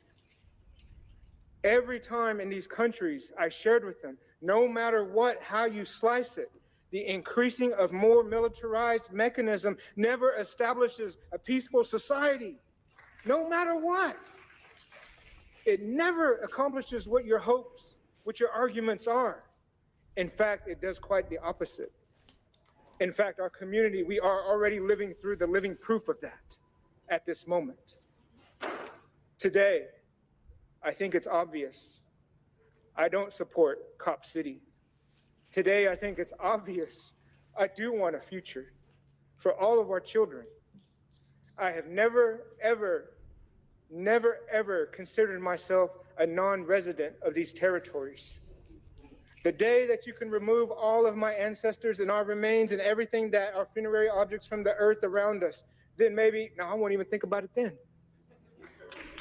This is my home. And I've told my children, I want to come back home one day. I came here many weeks ago, talking, teaching, and in fact, over my 10 years of doing this active work of educating, I've been in our school systems here in Atlanta. I've been in our preschools talking and sharing a little bit about Native American people, I've been and given everything that I could possibly give to say there's a better way for us to live together in all of our diversity. Now my hope, this is my first time with you. Will you listen to that? Vote no. Stop, tear up the contract like our relative said. Drop the charges against persons who are doing what is something that is right. You are creating a world where only those people can survive. You can only do that if you can afford to do so. You're not protecting the vulnerable. 2 years ago, when I began another journey here in the city of Atlanta, I was asked to come and do a cultural exchange. We went to the Wilani Forest. We went and shared with each other. I said, I'll come. I'll bring members of the Halabi Kanedi Ceremonial Ground, which now resides in Oklahoma because of dispossession. We all came here. Over 30 people of the Muskogee Nation came here. We visited our sacred mound sites at the Okmulgee Mounds. We went everywhere we could. We had our children here. I think we had about 12 little ones that traveled with us to sites that they had never seen before. And that day, we had over 500 people come to the Wilani Forest Park to be with us and to fellowship, to break bread together, to hear language and songs that haven't been heard in that forest for hundreds upon hundreds of years. We did it together. A few months ago, when we were trying to get the world to see the dangers of what Cop City brings to this earth, I told my 9-year-old son, I said, I got to go back. I got to go share just a little bit. And he said, Daddy, I don't want them to tear down the forest. And I said, son, I'm going to do everything in my power to make sure they don't. The good thing is that as much as you think, we're not in control of things. The earth will still be here when Cop City falls. The earth will still be here when your term expires. And she'll recover. But unfortunately, it's the human species. It's the human species that will suffer. Preach. That's why I'm here today. Yeah, what's happening in the background? You hear the Because people? I don't think any of us want Something's happening outside the anybody chamber. to die, anybody to have polluted water, anyone to have microplastics in their body, anyone to go down this path that we're forced to live. We want a better way. And so today I ask that you stop. And that at least if you never see another Muskogee person again, I'm standing right here. And let it be known, I do not support this. Let it be known. And viva, viva, Tortuguita. Thank you. Next will be, thank you very much. Let's keep moving.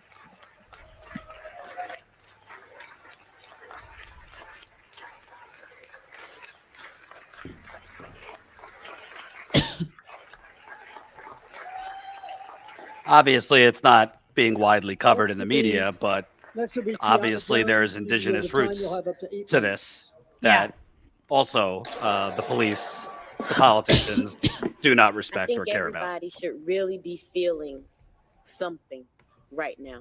You should be feeling something. If by now you don't feel the spirit of the people and you don't feel the spirit of this land, then something is wrong with you. Because we have said so much. We have said all that there is to say. Honestly, we have. And we are saying the same things to you, but in different ways. We want you all to understand that this is a fight, not only for the soul of this land and the soul of our people, but for your very own. And it reminds me of a song we used to sing when I was a little girl in church, and it actually is a Muskogee Creek hymn. And they sang it when they were run away from this land. And the way we sing it as a spiritual goes, this may be the last time. This may be the last time. This may be the last time. It may be the last time. I don't know. And what I'm saying is that this may be the last time that you have to save your soul. This may be the very last time to prove, not only to us, but to yourselves, that you truly are here for the people. And as a member of clergy, I got to call out Reverend Sean Smith, the mayor's pastor, because I see that he's in the building. And Reverend Smith, you need to understand that in the Bible, it talks about the bloody hands of the watchman. As the shepherd of the mayor, you have blood on your hands because it is your job. It is your job to teach him and to instruct him. As a shepherd of that man and a congregation, it is your job to rightly divide the word of truth and show him right from wrong. So, Reverend Smith, if you are in the building, I will invite you, like I invite anybody, to meet me outside when I'm done, because I have seen you and I would like to see you. And I hope that you can talk to your friends, the concerned Black clergy, because they don't want to come and see me. It's apparent I'm going to have to go and see them too. Y'all saw I ran up on Warnock in New York, so I'm not afraid to go anywhere. But what I do also want to say is thank you, Councilman Lewis, for having that talk with me outside. And I also need to thank Councilmember Waits, because she first approached me to ask about my concerns about Cop City. And I also want to thank Council President Shipman, because when he saw me outside, he did not run away. So I truly do appreciate that. But I do need to also bring attention to the fact that the mayor's hired lackeys have left the building. See, they didn't have and they don't have what it takes to stand. And I have to call them out, because that young lady with her blowout stood up here and called my name and talked about the sellout t-shirt that I wore. And when I approached her in the hallway, she had nothing to say. But I simply wanted to have a conversation. And the little man who was with her, who brought his family out for a spectacle, actually was the one who bucked up at me. So I'm only saying all that to say, I will have a conversation with anyone outside of this chamber. And I appreciate people who are willing to have that conversation with me. And I even appreciate the steps that this council has taken today to show what democracy truly looks like. I call a lot of y'all out all the time. I do. But I want you to know that what I do out of love for my people. I do even out of love for you, because somebody has to correct you when you step in wrong, because I expect you to do the same for me. So what we're asking today, not only are we asking you all to please demand accountability for the domestic terrorism charges that are being placed on people when they're not right. Demand accountability for that raid that happened last week, because I have never seen SWAT go to the home of anyone accused of charity fraud or money laundering. Bernie Madoff did not have SWAT go to his house. I mean, we have people right now who are being sentenced for their actions at the insurrection 2 years ago. And SWAT is not showing up at their homes. So why do we feel the need to show up with tanks and the SWAT team at the homes of people who are doing nothing but the Lord's work? Unfortunately, for some people who don't think it's known, y'all cops done let it out of the bag. Y'all was going after the money to make sure that when we get grabbed, we can't get out. But I tell you what, go after the money, go after me, go after this movement, but we won't stop, because we can't stop. We won't rest until we know that Cop City is done, that it is no longer a thing, because there are so many blighted properties in the city of Atlanta. Abandoned schools exist. There are so many areas where you could build a training facility for firefighters because they need it. You could also hold the APF accountable and look into why the existing police training facility is in dire straits. I think that's definitely a viable option. But today we showed up, y'all, because we want y'all to know that we're not letting this go. We're not letting this go.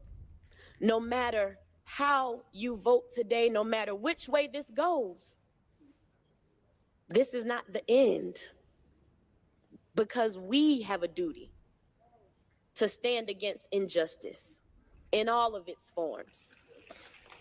And whether you like the way we do it or not, I just believe that those are conversations that can be had. I believe that those are differences in the way we see things, but that we can come to common ground. Believe it or not, I do. I'm a fighter, and I do believe in fighting. But everything doesn't have to be a fight. Some things can simply be a conversation. Some things can simply be a reconsideration. And I urge you today to reconsider. Reconsider what you are doing to the people of Atlanta. Don't bleed them dry. That money is astronomical. Think about the services that you could implement into communities instead. Think about the beauty of what Weelaunee could be instead. I urge you today to reconsider. Thank you. Next will be Matthew Johnson. Due to yielded time, you'll have up to 6 minutes.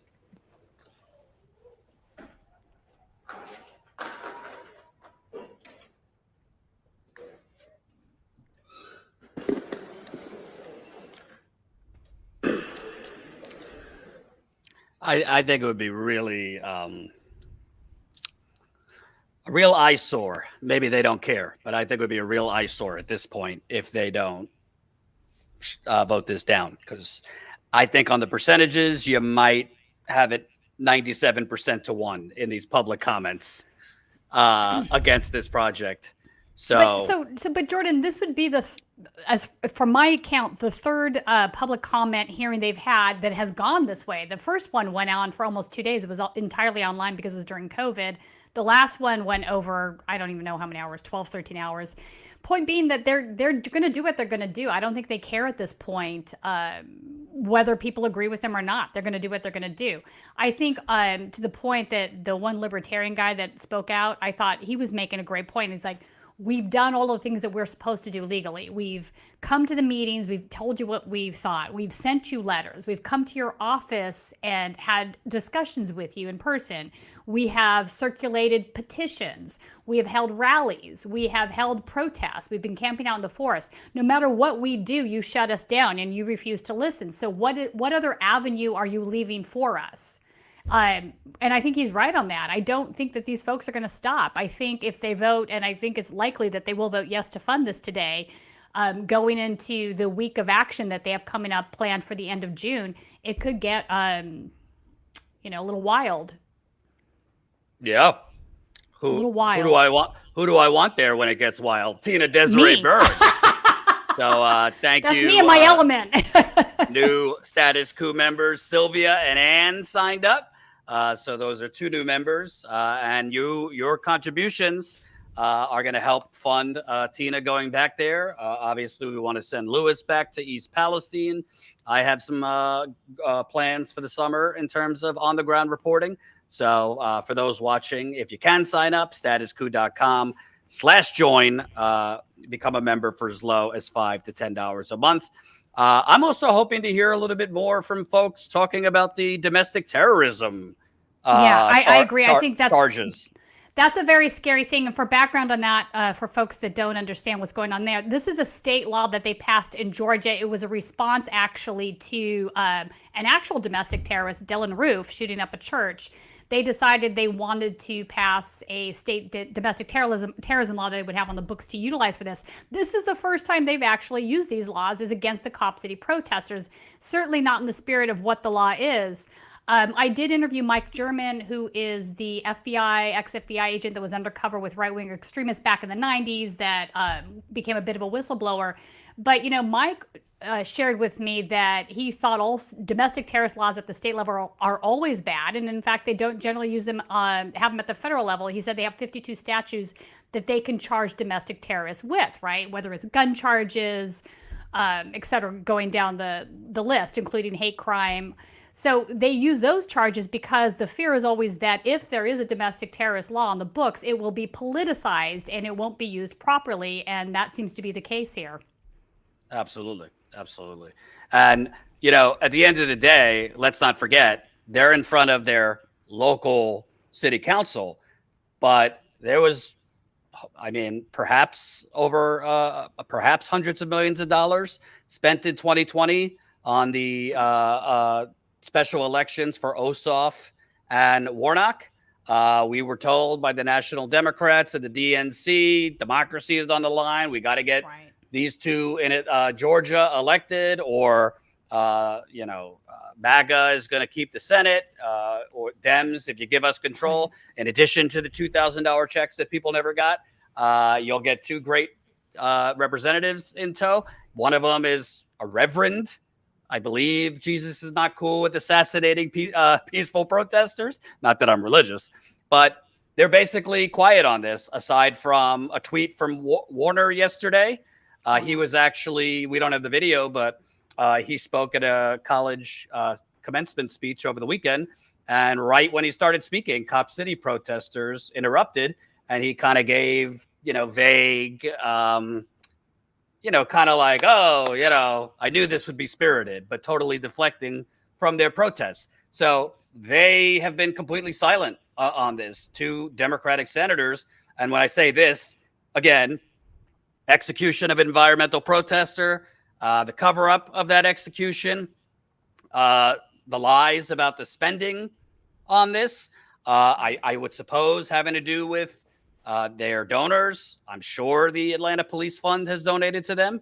Well, hang on. I think Jordan, I think it's bigger than that. So because you mentioned earlier, this is obviously not a federal budget. It's a state budget. It's a city budget. It has to be balanced by the end of the year. They cannot run a deficit. So part of how they have this whole entire thing set up is that there's a lease back. It's how they have to finagle the money in order to make the math work, more or less. So, but it is going to cost, it's going to end up pulling money away from much more needed programs in the city, which is, some of the activists are making that point as well, and I think it's a valid one.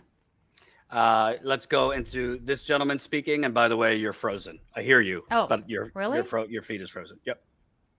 It will cost you whatever principles you came to the table flouting when you campaign. Time's expired. Stop this project now for our souls. Thank you. Time's expired. Next up will be Reverend Darcy Janet. You'll have up to 2 minutes.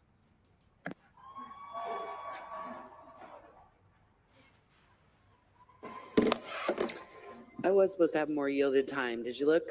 Okay. Hello, my name's Darcy Jarrett. I'm a pastor of Park Avenue Baptist Church congregation. That's in your district, Mr. Winston, District 1. I'm also a concerned citizen. I'm a member of the Interfaith Coalition to Stop Cop City. We are building this movement. We have been building since the DART campaign, Defund Atlanta PD, Refund Communities. I stand here not to debate you about the merits of this project. You have heard that. You have heard about the immorality of policing rooted in colonial control and power dominance structures. The violence perpetuated by police, their bias toward protecting property over people. You have heard this argument. I'm not here to debate with you the impacts of the environment. You have heard that argument over and over again, stated better than I ever could. I'm not here to debate you on the merits of this program. I've heard even that you all are deciding to judge the merits of each of these comments made based on your perfectionist standards, which is, by the way, a marker of white supremacist culture, to debate the opinions of a person. But I am here to tell you that my 8-year-old told me the other morning, when he grows up, he wants to be a good-hearted soul. That's what he wants to be when he grows up. And I believe that's what all of us want to be when we are little. And you have the chance right now to live that out. I'm not going to throw morality around because I think that's been misused by religious figures like myself. But you can be a good-hearted soul. Thank you. Next up will be Micah Hurston. Due to yield of time, you have up to 6 minutes. Hello. So it's hard to know, what exactly to say when you get up here because in some ways everything has been said over the past 2 years. Do you use the moral suasion argument, the environmental argument, police brutality, the repression that we've already seen, and the fact that 42 people have been charged with domestic terrorism, the fact that someone's been murdered by police to make this project go forward, the fact that the residents of DeKalb County don't actually have any direct say in this because they're not represented by this council. Do you talk about the fact that there's been so little transparency from the police foundation that there is absolutely no trust that the public has with this council? Do you talk about the fact that just today we've had another record turnout? I don't think there's ever been this sort of turnout at City Hall for a matter. I do believe that those arguments have swayed some of you, and I know that some of you have worked even over the weekend to, try to change this, and I'm grateful for that, and it is seen and acknowledged. And I also know that it hasn't moved some of you. And so what I want to talk about is a couple major developments from the last couple weeks. The first is, as I'm sure you've all seen, major reporting, first by the Atlanta Community Press Collective, then by the AJC, that the price tag for the public for this facility is not in fact 30 million, but actually up to 67 million. This is a headline from the AJC. Training center costs calls years of promises into question, kind of a tongue twister. They say that, the city has promised for a long time that it would be $30 million. And they say, quote, that promise was repeated month after month, year after year by one mayor and then the next. Today, the Atlanta Police Foundation still asks for donations to the project on a site that says the city will only contribute $30 million to the cause. And they say, quote, but that's not true and it hasn't been true for years, end quote. And I know that bothers you because it must. When you have the AJC writing about how the mayor and the Atlanta Police Foundation has been lying to residents for years about the cost of a facility, that is a major red flag. The AJC doesn't do that kind of critical reporting, especially not when it comes to Cop City. Andre Dickens and the Atlanta Police Foundation are making villains of this council. They're setting you all up as the fall guys for this. They want you to approve their funding that they slipped in $37 extra million for. That's outrageous, and you all should be mad at the Atlanta Police Foundation and at the mayor. Second thing that happened in the past couple weeks is, of course, the raid on the Atlanta Solidarity Fund. Longtime, well-respected activists who do the very basic, constitutionally protected work of bailing people out of jail when they are arrested for protesting, for exercising their First Amendment right. That's frightening. And what I want to talk about is the fact that this was a raid that was coordinated between City Hall, the Atlanta Police Department SWAT team, and the Georgia Bureau of Investigations, Chris Carr, the Attorney General, Brian Kemp, the fascist Republican governor, right? This is who is working together. This is what Brian Kemp has championed in the last few years, trying to cut off any access to abortion, making sure that trans people are criminalized out of existence and can't get the care that they need. They're trying to make sure, Brian Kemp has left massive amounts of money, of federal money for Medicaid on the table. He's called queer people pedophiles, or his group has. They've tried to suppress people's right to vote. That's who City Hall is partnering with when they send people to do these raids, tear people out of their homes, take them to jail, put them in jail for days. It was 3 days that the Atlanta Solidarity Fund activists were held in jail. People have died in fewer days in jail than that. And that's the level of fascist repression that we've gotten to. And to know that the Democratic-led city of Atlanta is partnering with people who during election season you all rightfully call these evil right-wingers is really astounding. And so I hope that that alone would be enough for you to say, wow, as a city council, I know that not all of you would describe yourself as liberals. I think most would. We want no part in that. We don't want to be touching what Chris Carr and Brian Kemp are doing. That should be a really easy equation. 2 minutes. I want to end on misinformation. Not a very sexy topic to end on, but let's do it. So many times I've heard that the movement is spreading misinformation. I've been told that I'm spreading misinformation. You know, all of these questions about, is it 85 acres, 380 acres, 171 acres? What's going to be in the building? Is there going to be a helicopter landing pad, right? All of these questions, I'm sure you all are frustrated hearing about them. But what I want to say first is that claiming misinformation is a common tactic used by people in power to delegitimize dissent. And so I really encourage you all to stay away from that. But second, the reason there's confusion about the project is because it's changed so many times, because the Atlanta Police Foundation does not keep its word, because they continue to change the plan and they continue to lie to and on you all. That is why there has been misinformation, because they're not trustworthy, because there's nothing in the lease that actually binds them to what the mayor says is going to be in this facility. That's why no one believes it'll be limited to 85 acres. That's why no one believes that they might not, you know, in a couple months put in a helicopter landing pad. Who knows? So there is misinformation, but it's coming from the mayor's office. And so I want to make that really clear. I know that some of you are still on the fence. I hope that today, all of these people here is enough to put you over the edge. I hope that you can be brave. I hope that you can close your eyes and imagine. No, I'm sure you came in a week ago thinking, this is going to pass. The AJC reported this is going to pass easily. And you probably thought you were going to vote yes for it. Just think about, what would it mean for me to help end this right now? You need 8 votes. You can do it. Just put an end to this. Vote no on this funding. Get in the group chats with the council members and be like, hey, do we have an 8-person block? And you do. I know you can get there. Please vote no on this funding.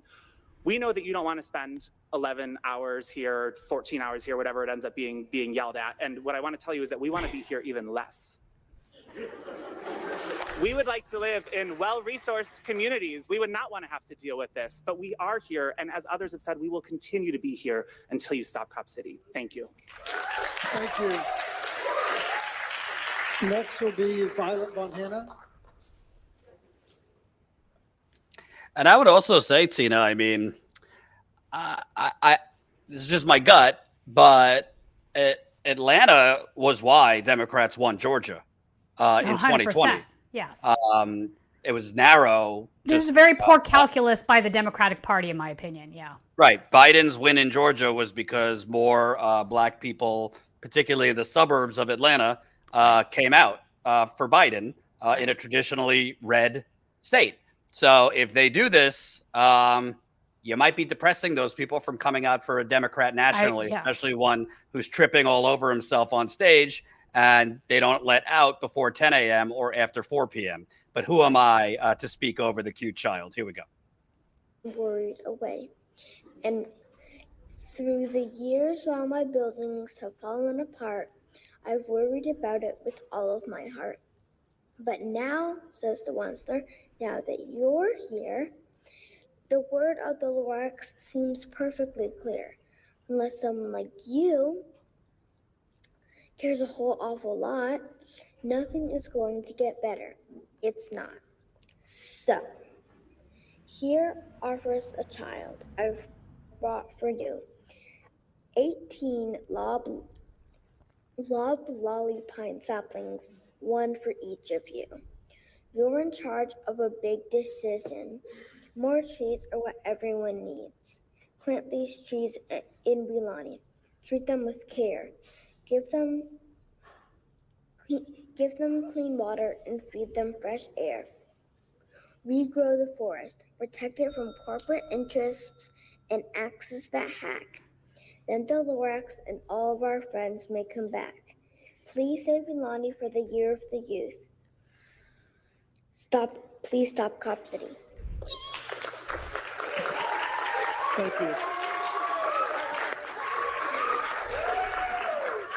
Sasha Van Hen, you have 8 minutes. Thank you.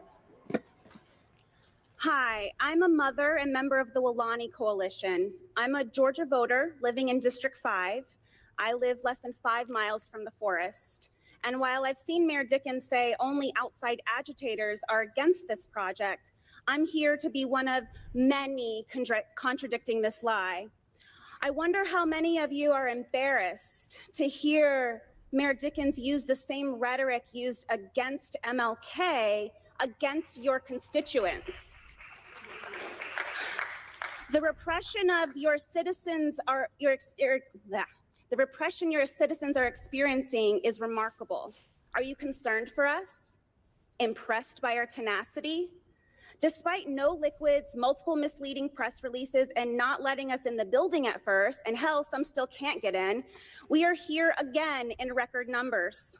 Please hear us, pay attention, and give us the respect we deserve, especially after all the hurdles put in our way. 4 months ago, Atlanta Press Collective reported a community impact survey forwarded by APF stated 43% of trainees would be from out of state. However, when Mayor Dickens went live with MPUW last week, he again said that this was only 30 million. And when asked about the intentions for this facility to be a revenue generator for the city of Atlanta, he said, and I quote, "We don't intend for that to be rented out. The facility will be nice enough where if we wanted to, we could rent it out for a sundry of events, whether that's for pleasure events, weddings, gatherings, and graduations." Unfortunately, they had muted comments from the MPUW community. I really would have loved to have heard folks call out his absurdity and contradictions. So who here can offer us some transparency? Because clearly it's not Mayor Dickens. Councilmember Juan, Westmoreland, you both approved this in the F&E committee. Surely you can make sense of it all. Council members, I'm confused. Where is the parkland we have been promised? Where is the parkland on the plans? And tell me, would you like to take your families to the woods on the edge of the largest police training facility in the country? Would you have your pleasure events there? No, of course not. It's a farce. All of it is, but it's not funny. It's deceitful. And you may say that the additional 36 million is budget neutral, but that's a technicality, and hiding it from us is devious and completely undemocratic. Meanwhile, DeKalb County is scapegoating responsibility for the pollution in the South River to the city of Atlanta. Monitoring has been turned off, and they are disregarding evidence they have of increased pollution. The South River, Wilani, is a headwater to Georgia's largest and most biologically diverse freshwater system, and it's one of the most endangered rivers nationwide because of pollution from both DeKalb County and the city of Atlanta, providing polluted water to millions downstream. I heard King Williams speak of investigations of this being a cancer alley. Sounds like a huge liability to me. Building this facility outside the city limits so that the people most directly impacted have no one they can appeal to is, I'm pretty sure, setting you up for more liability. And I understand that when Arthur Blank deeded the land to the city, he said, you have to promise me that this land will always remain a forest, and that is enforceable. Have you heard that too? Sounds like another possible lawsuit.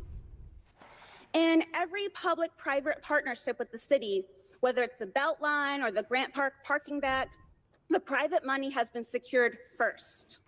We don't even know if APF has the money for this. What happens if APF doesn't raise the money? Will taxpayers be on the hook for the difference?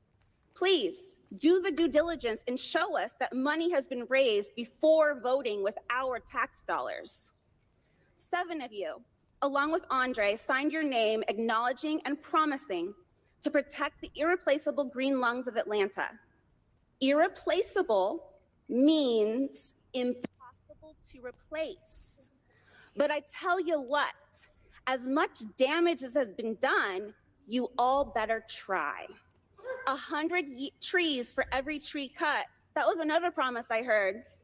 Councilmember Faroki, you have had practice with your olive trees. I bet you will be a great help in planting these loblolly pines.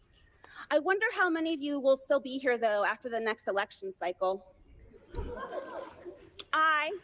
We deserve and demand transparency. This whole process reeks of corruption. We haven't received the task force's recommendations yet, and there are too many unanswered questions and liabilities to push this forward. Lastly, I'd like to remind you of another excerpt from the Atlanta City Design, Aspiring to the Beloved Community, published by the city in 2017. Resurgence. Atlanta is rising again.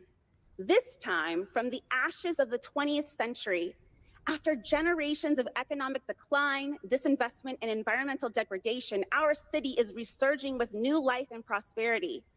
It is an exciting time, and even as the market forces created by these changes sound alarms for many of us who live here, we are emboldened by a better understanding of what our city stands for.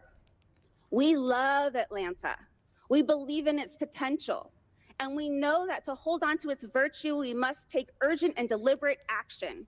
Not changing may not be an option, but by designing our future around our core values, equity, progress, ambition, access, and nature, we can leverage our change to our advantage. We can become an even better version of ourselves. And while such a path will require tremendous courage and a lot of hard work, our success will be in Atlanta for everyone, a city worth living and loving in, and a true model of the beloved community.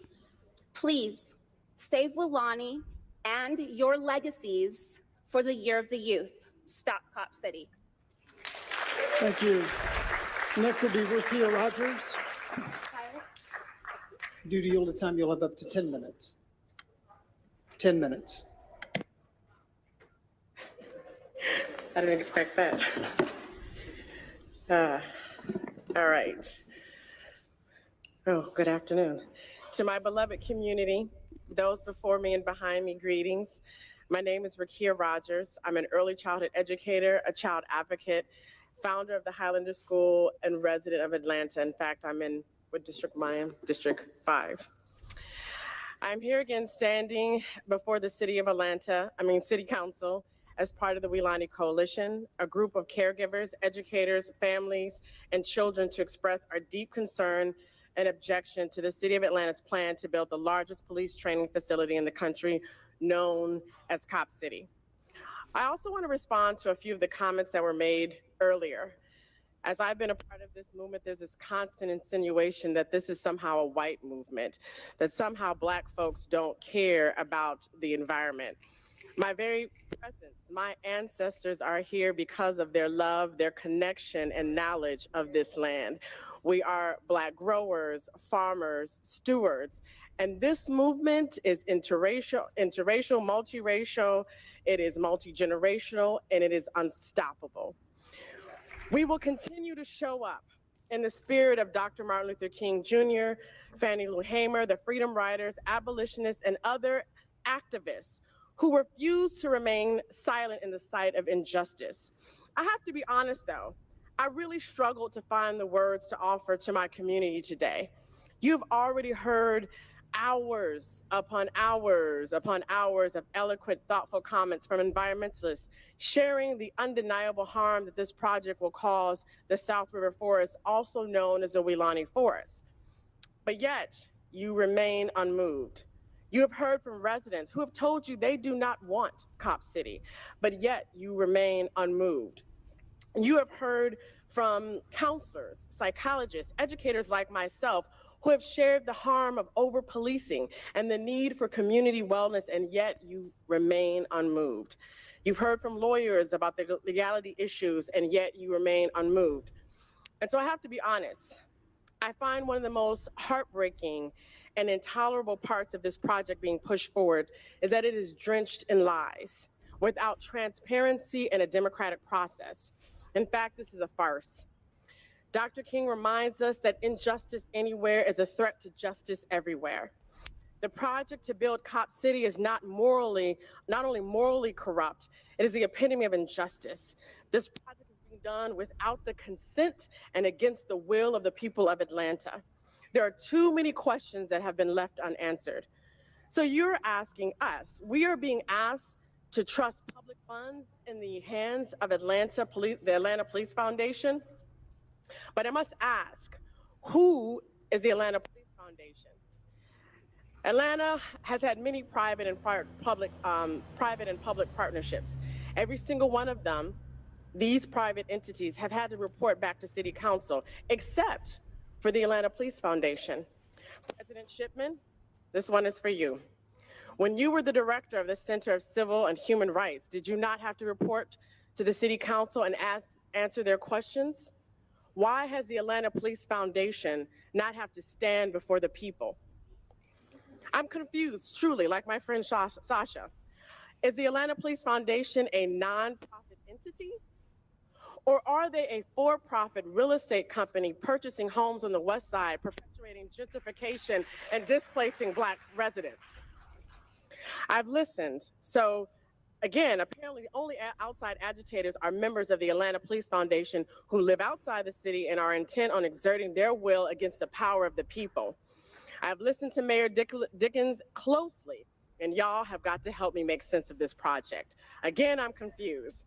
How much will this project actually require of public funds? Is it 30 million? Is it 33 million? Is it 60 million? Is it 67 million? It's different answers every time. How much has it already cost? Where is the parkland? Where is the advisory board that the mayor bragged about? And what exactly is their recommendations? I have at least 101 more questions and no answers. We have rallied, we have marched, we have called, we have written letters, we have engaged in civil disobedience just as our ancestors did. We are trying to engage in the democratic process. Many of us have come to City Hall multiple times and spent hours taking off of work, enduring hardship to maybe get a bare minimum of 2 hours. And somehow I thought my voice mattered. And I go to work every single day telling the children that their voices matter too. And yet there is undeniable suppression of this movement and an attempt to repress the voices of the people.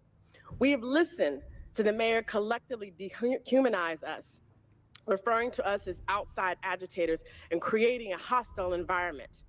Last week I watched, as so did the world, as a SWAT team entered a residential neighborhood to arrest friends, ensuring that protesters, folks that are exercising their right to freedom of speech, the right to assembly, had access to bail. For those of you who don't know those arrested, let me tell you, they're the ones who show up and shelter those who don't have homes.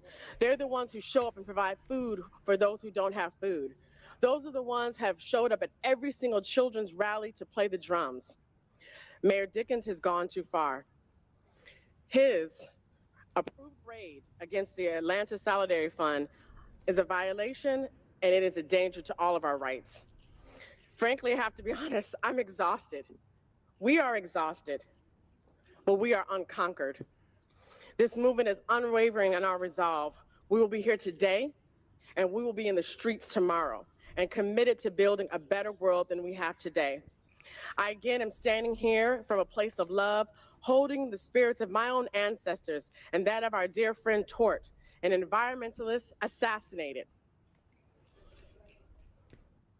shot 57 times while their hands were held in the air, while defending the forests we love and defending the reimagined world.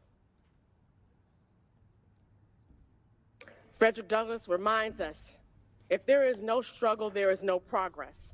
Those who profess to favor freedom and yet depreciate agitation are men who want crops without plowing the ground. They want rain without thunder and lightning. They want ocean without the awful roar of its many waters. This struggle may be a moral one, or it may be a physical one, or it may be both moral and physical, but it must be a struggle. Power concedes nothing without demand. It never did and it never will.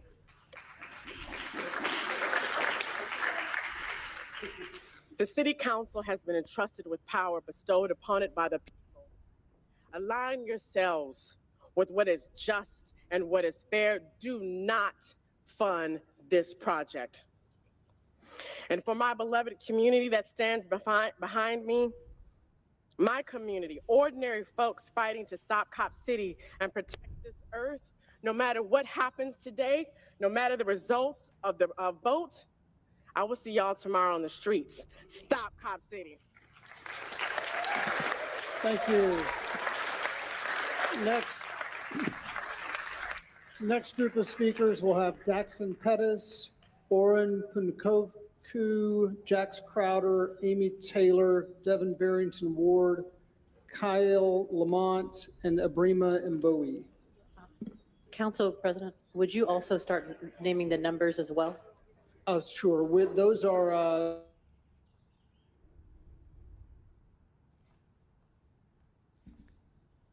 Jordan, you're muted. God damn it.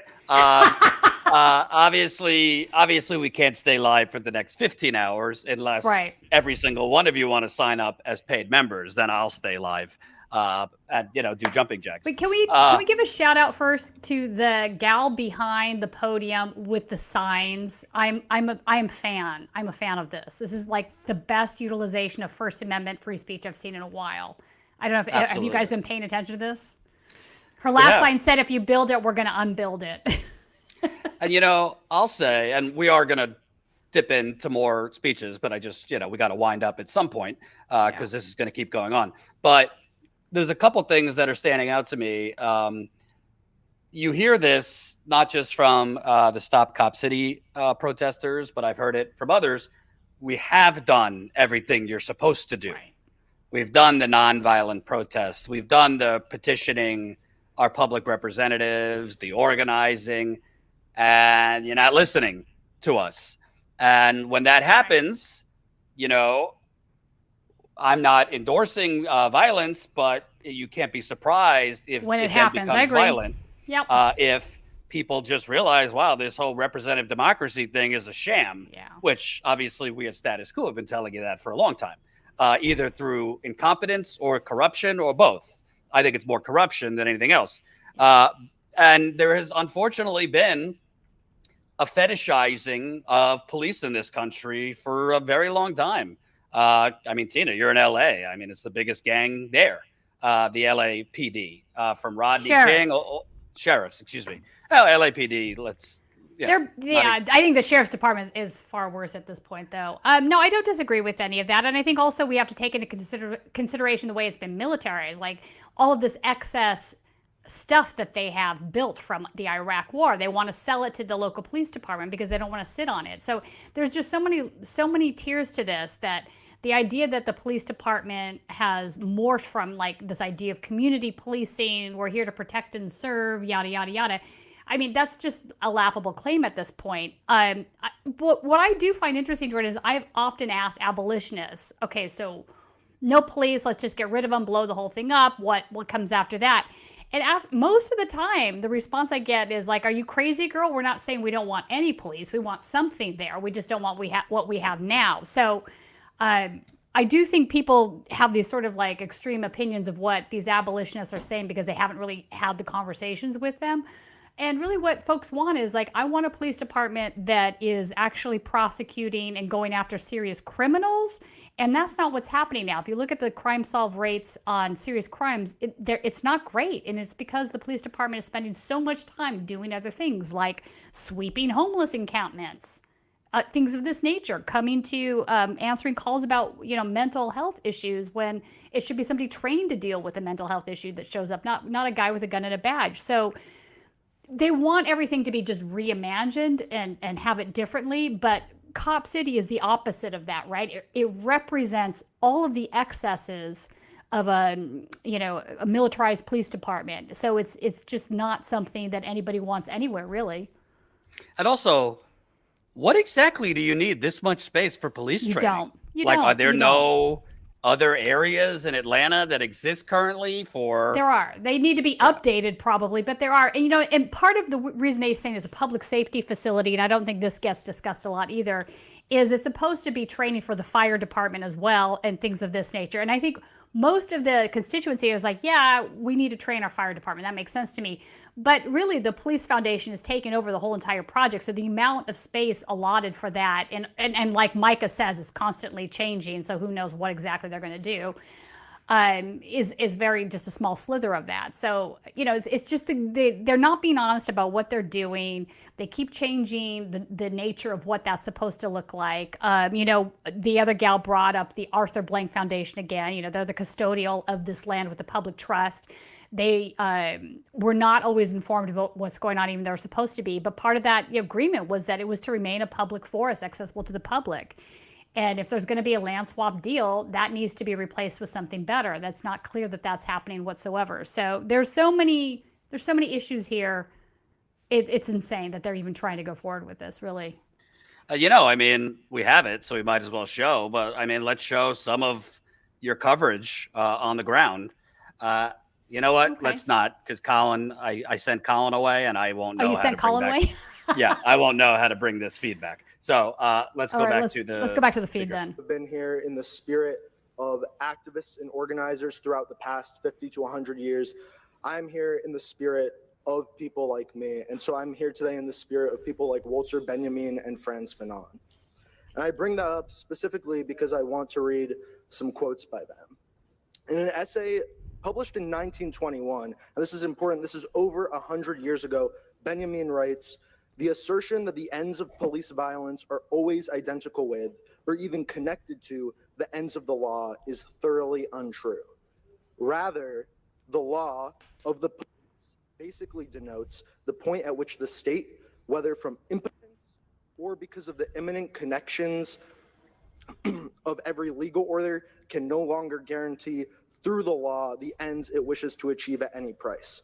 Therefore, the police intervene for so-called security reasons in countless cases where no clear legal situation exists, if they are not merely without any reference whatsoever to legal ends, accompanying the citizen as a brutal harassment through a life regulated by ordinances, or quite simply surveying him." That was written over 100 years ago today, and the point of that is that everything that is being said today is old knowledge. It is things that we have known for a very, very, very long time.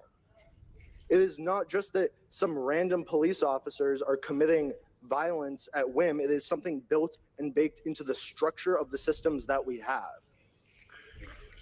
And I could give you countless examples of this. The example of the death of Tortuguita, the repression that has gone on for the past few months, but we can also just point to the fact that the people who are trying to enter this building and are trying to enter this room, which by the way is half empty because people are being told that there is a fire hazard, these rooms and spaces are being guarded by the very people who we are looking to speak out against.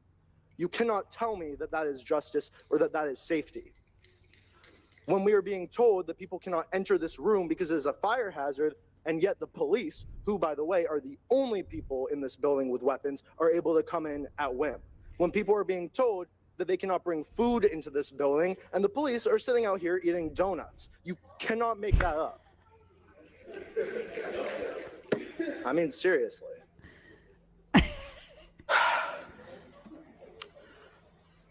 We have known about the issues around Cop City for a very, very, very long time before they were even built. The same person who I just read a quote from, Walter Benjamin, was killed by Nazis. So do not make a mistake when you see the police killing protesters in this movement and thinking it is a one-off occasion. History is not repeating itself. History has not ended. Frantz Fanon tells us that decolonization is always a violent event. It cannot be accomplished by a gentleman's agreement, right? We cannot just speak specifically because everybody here knows, in the words of Frantz Fanon, that jargon is not a replacement for reality, right? There are no words that we can use to cover up the circumstances or the situation that is going on. What we have right now is an incredible lack of transparency, right? We have a council member who is incredibly close friends with the lobbyist for the APF. And yet we don't even fully know what the role of the APF is. We are being asked to be nonviolent. We are being asked to speak calmly. We are being asked to speak reasonably. But Fanon reminds us the supremacy of white values is stated with such violence that as a countermeasure, the colonized rightly make a mockery of them whenever they are mentioned. And make no mistake, as we've heard from people earlier, this is a colonized world that we are living in. Those values which seem to enable the soul prove worthless because they have nothing in common with the real life struggle in which the people are engaged. How can we possibly ask people to speak reasonably when the people who live in the area that this facility is being built cannot even sleep at night because there are gunshots going on all the time? Fanon tells us that the dividing line in the colony, the border, is represented by the barracks and police stations. And so we can make no mistake either that this facility is being built in working class Black neighborhoods in an area where the people who live there do not even have the ability to vote this body out of its seats if they make the wrong decision.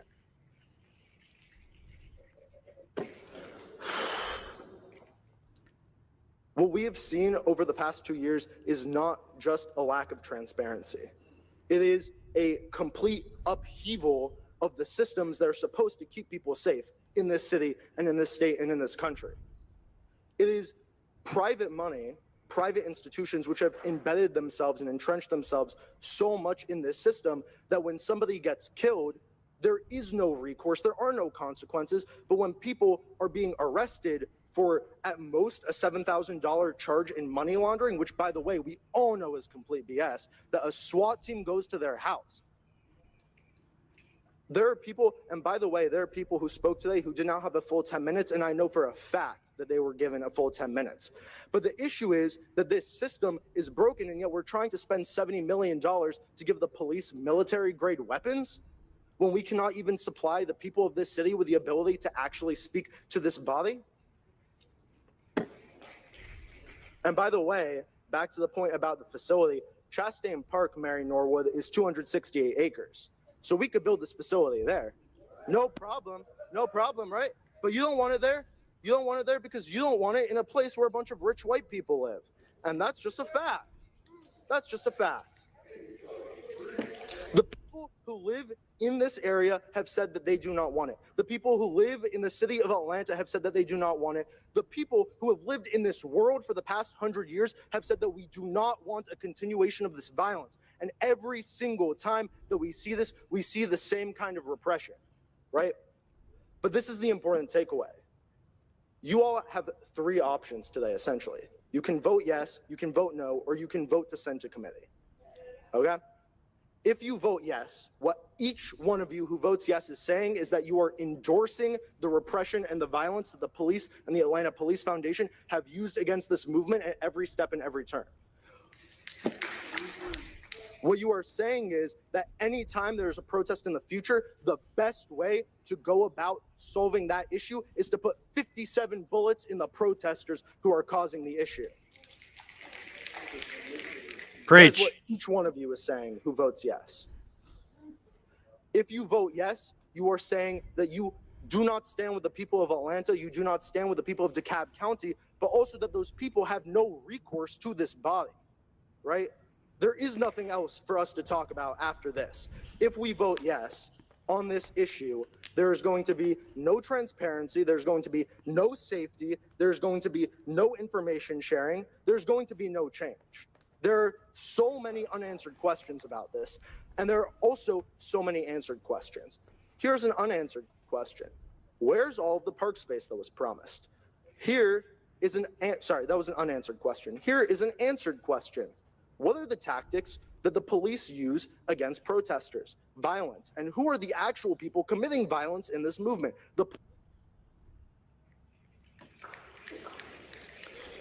We cannot seriously continue to go on with this kind of policymaking and this kind of legislation. At some point, a change is going to happen. And if you all vote yes today, it is going to come at your expense, at the expense of the seats that you sit in. Because the people of this city are sick of taking the violent repression that has been given to us at every single turn. Thank you. Wow, he's great. We should interview him. I do want to, Jordan, point something out. So a couple people have said that there's no recourse to this body if this goes through. What they're referencing is that this area that this forest is in is outside of the city limits. So the city council doesn't even govern this area. So the folks who are being most affected by this have no governing position on the city council in Atlanta. That's a good point. That's a good point. And that's even more tedious, the fact that obviously this affects all of Atlanta, but it predominantly affects the Black community they're dumping it on. Right. And they don't really have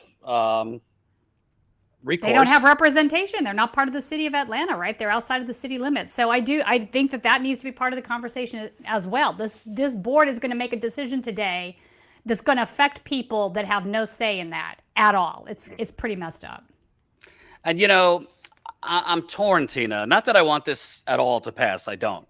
But I kind of long for the days of Standing Rock, where, thousands of people just looking for something, looking for justice, looking for a fight that has a purpose, gather. A bigger purpose. I'm not saying that this could be Standing Rock, but I think if they push this through, yeah. Now that the weather's getting nicer, politically, I don't think any of the choices are that terrific for 2024. Right. I think you might see a lot of people heading to the forest, frankly. I agree. So, including Tina Desiree Berg and her dogs. That's right. Because we have to send Tina 7 dogs with her. Let's continue. They would actually love that. Sure. I am finding an extremely difficult time to continue to be peaceful when we have people who want to say what they need to say, but they are not allowed to be in the building. Okay. When the entire building is empty, they are not allowed to be in the building. Hi, Councilperson Lewis. Thank you for returning back. This is a militarized police training. No, I understand. I'm not coming at you for that. I'm coming at you because this is a militarized police training facility, and I know that as a former military person myself. Because I can see it, I know what the training looks like, and I know that this is a continued effort to minimize the actions and the wants of the people. I wasn't prepared for 4 minutes, so whoever did that, thank you so much. I can sit up here and just preach and stare. As a person in the wellness industry, I know that healing is important. I know that healing is going to continue to be important, especially for the marginalized communities. The marginalized communities that, as you've heard, are continuing to be neglected as we build this facility in their houses, in their backyards. I understand that healing has to happen, and with police, that will not happen. Studies have shown, and you can do the homework for yourself, that over-policing does not help people. Continuing to fill the prisons does not help people. Continuing to make sure that for-profit prisons get their money does not help people. What helps people is to take the police, train them in what actually matters, mental health, and allow them to not have their arms pointed at the people and shooting somebody 57 times for sitting cross-legged because we don't like them. That's not okay. I make jokes, but that's not okay. I yield my time, and it looks like Mr. Lewis wants to speak.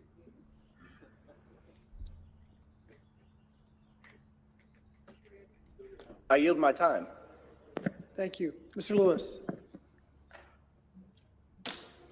The part about the militarizing the police is there won't be any tanks there. So the stuff that's out there, ain't no tanks, that militarized stuff out there. Tactics. Is he serious?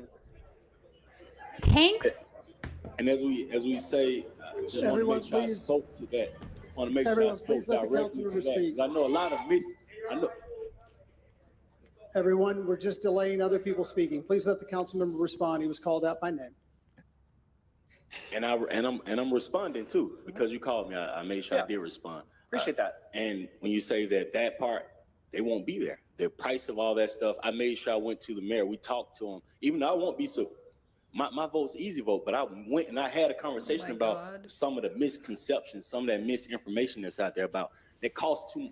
Ain't none of that stuff going in there because of the price. Anyway, so I want to make sure I said that. Thank you, President. Okay, First Jordan, off, you don't need tanks. You don't need militarized. tanks for it to be militarized. No, it's ridiculous. Oh, you that is spoke to the unbelievable. mayor? The mayor told you, so you believe him? The same mayor that has said that this Right. is going to cost $30 million when it's going to cost 65? Unbelievable. It is unbelievable. I'll tell you. I hope these guys are all going to lose their jobs, or they should, because they're absolutely not listening to their constituents. It's unbelievable. And by the way, we should point out real quick, there has been other, call it what you want, cop cities elsewhere. I covered years ago in Chicago. There's a $90 million police center that they were building. Like, that's needed in the city of Chicago. You know, the Fox News reviewers will say, we need a $900 million center in Chicago, the black on black crime. No, you don't. That was being built against the citizens' desires. In Pittsburgh, I believe they're talking about police training centers. So there's things like this, maybe not as big in acres or through a forest, being popped up and proposed elsewhere, because like in certain parts of the country where war is the economy, Virginia, DC, the weapons manufacturers, and a lot of parts of the country, police is the economy and these kind of compounds. So make no mistake, this will not just affect money. It's not just going to affect Atlanta. You could see a lot of copycat replicas if this goes through there. Yeah. And took some pictures of the runoff of sediment from the property into Entrenchment Creek. Photos I have on a Google Drive, and I'm happy to share with anybody else who wants to see them. They are horrific. And even after the silt fences were fixed and were in compliance, silt is still draining into Entrenchment Creek. The development is in violation of the Clean Water Act, and I have photographic proof. However, the courts, EPD, and seemingly this council failed to acknowledge the environmental impact already taking place. Some opinions of the development believe the police presence will bring increased safety to my neighborhood. Currently, as APD guards the area around the property, on public DeKalb property and out of their jurisdiction, drag racers continue to speed past my house, and I hear gunfire all night long. Yet residents are harassed and interrogated for simply existing in public spaces. The police presence has not deterred the crime in my neighborhood. What it has brought is drama, violence, and a murder scandal. A few months ago, the mayor made a short visit to my neighborhood. He knocked on about 10 to 15 doors and actually spoke to a fraction of those homeowners and renters. I sat him down in my front yard and had a discussion. I would like to present the council with the same questions I asked him. And I would like your answers today. Why is this property so special? Obviously, people want to keep the green space here. You can build or utilize another property. You cannot move the forest. Why not consider other location options? Where is the accountability? Why should I believe anything that has been done on the CSAC won't be changed or expanded upon once the dust settles and no one is no longer watching?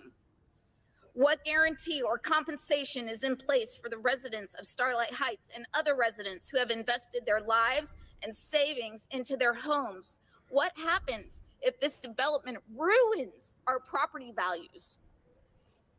We heard the promise of a green space before from Atlanta in 2017. What guarantee is there that this isn't another bait and switch for future police training development? And who is going to pay for the additional environmental assessment and development for the rest of the 200 acres? Thank you. Thank you. Next is Devin Barrington Ward. We'll have up to 2 minutes.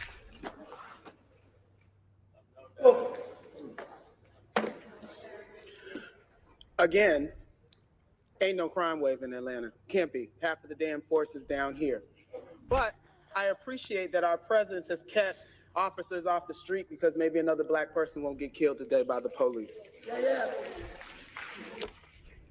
There are many white people who are trying to solve the problem, but you never see them going under the label of liberal. That white person that calls themselves a liberal is the most dangerous thing in the entire Western Hemisphere. He's the most deceitful. He's like a fox, and a fox is always more dangerous in the forest than the wolf. You see, with the wolf, you know the wolf is coming. You know what the wolf is up to. But you see, with the fox, he has his mouth shaped in such a way that you think it's a smile and you mistake him as a friend. Dustin Hillis and Matt Westmoreland are those white liberals that Malcolm X talked about. They're the white moderates that Dr. King talked about from the jail in Memphis, in Birmingham, excuse me. You know, I ran against, and Matt, I'll deal with you another day.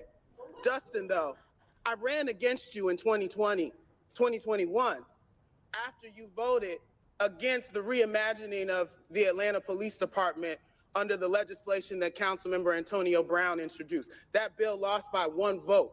You got on my list on that day. You also got on my list because I continue to have residents come up to me and talk about how you've weaponized code enforcement to take their homes away, and you've given it to the Atlanta Police Foundation. And I want to be very clear. We know what you and your wife have been up to, and I'm sure there's a RICO racketeering case that's right here at City Council and misuse of office. Sir, be clear. I have no intentions to run against you ever again. I have better things to do with my time, but I will make sure, because you introduced this legislation, I will make sure you will not have that seat. Yes, sir. For the rest of the folks here on council, I understand y'all need the police because y'all got lawbreakers and criminals all up on this council. Y'all need therapy because you continue. Y'all need therapy because you continue to project your dysfunction onto the rest of us. And y'all need Jesus. Time is not expired. White Jesus. Thank you need you. Black Jesus. Time the is expired.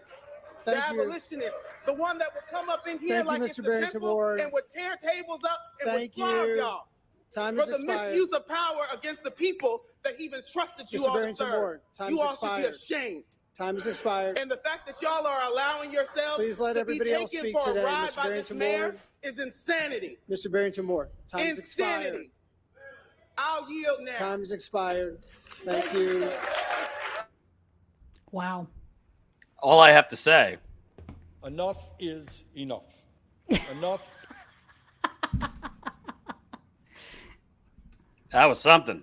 Yeah, no, but it's true. I mean, the amount of, most of this is driven by political corruption, right? Most of the civil unrest that we see happening in the country is rooted in political corruption, the civil unrest, the disobedience.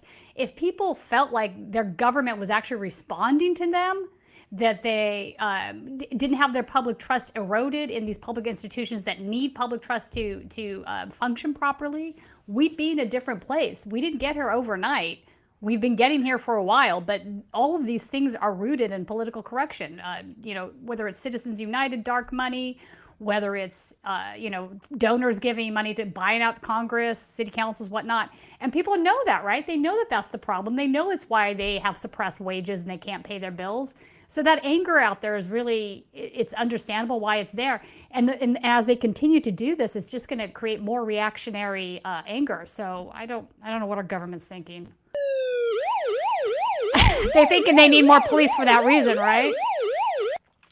I'll say one of the reasons I enjoy this is because I know from traveling and covering so many stories that the local city councils, I'm sure the audience knows where they live, it's corrupt to the teeth, most of these city council people, between handing the city over to real estate developers, their own deals. A lot of these city council members are like real estate developers themselves or somehow connected to lobbyists themselves. So the fact that we're getting so many people to speak and point out, spill the local tea, because I don't particularly know Atlanta politics or who's on city council as well as people in Atlanta would. There's obviously a deeper problem than just the corruption around Cop this. City, yeah. But this guy looks like he's dropped. Oh, we missed it. Did he do a mic drop? Yeah, he was showing some passion.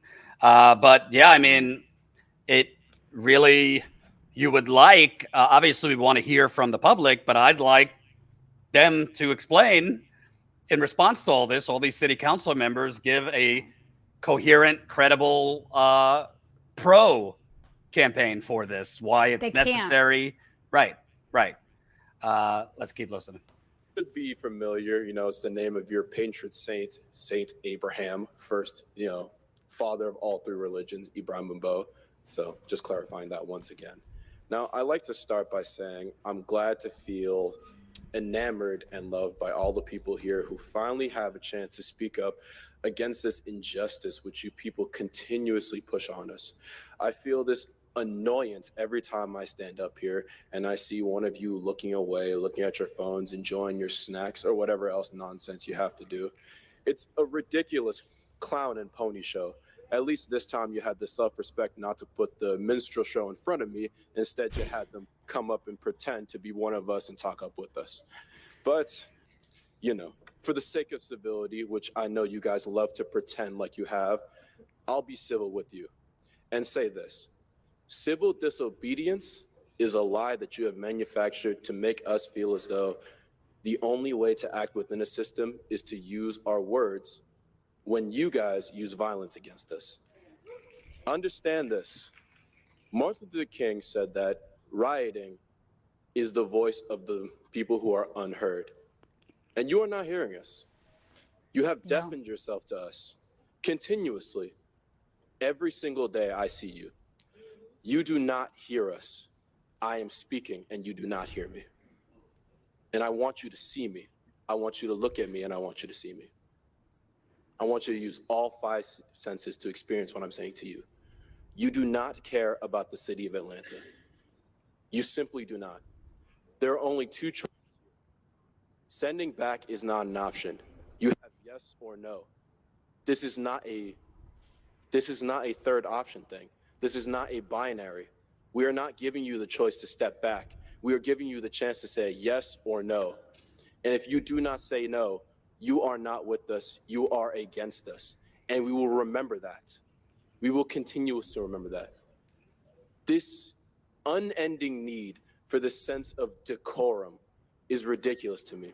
Where's the decorum where cops shoot people? Where's the decorum when I step up and you mispronounce my name? Where's the decorum there? There is no decorum. There is no civility, and there is no justice. The Atlanta City Council has continued to fail us, and it will continue to fail us if you vote yes. And we will remember this failure. It will be the first failure of, well, not the first. It will be one of the many failures that you have given us. And it'll be, well, let me give you another example, actually. When I came in here, right, I was told that we're not allowed to bring liquids. And I find that very interesting because what particular danger do liquids have to you guys in particular? What, you worry about an acid attack? Oh, my fault. Yeah. I think the bigger danger that the liquids actually hold is the nourishment that it supplies us, the water that it gives us, and the energy that it'll provide to us when we step up to you and use our voices against you. Even now, I can't use my voice to its full capacity because I've been dehydrated for nearly 4 hours. And I imagine many other people have been like that too. We have been dehydrated, not only physically, but mentally too. We've been dehydrated by this council. We've been dehydrated by the police department, and we have been continuously dehydrated by the injustice that we experience every single day. The police department is not justice. These laws are not justice. There used to be a time in this country where the laws of slavery were justice. Would you consider that justice? I wouldn't. You have to take a deep look into the systems that we exist into. There is no binary. Cops are not the good guys. They aren't. I know you guys like to play cops and robbers when you were younger. I know many of you have. I know many have gone to college, probably got law professions and understood the history of this nation.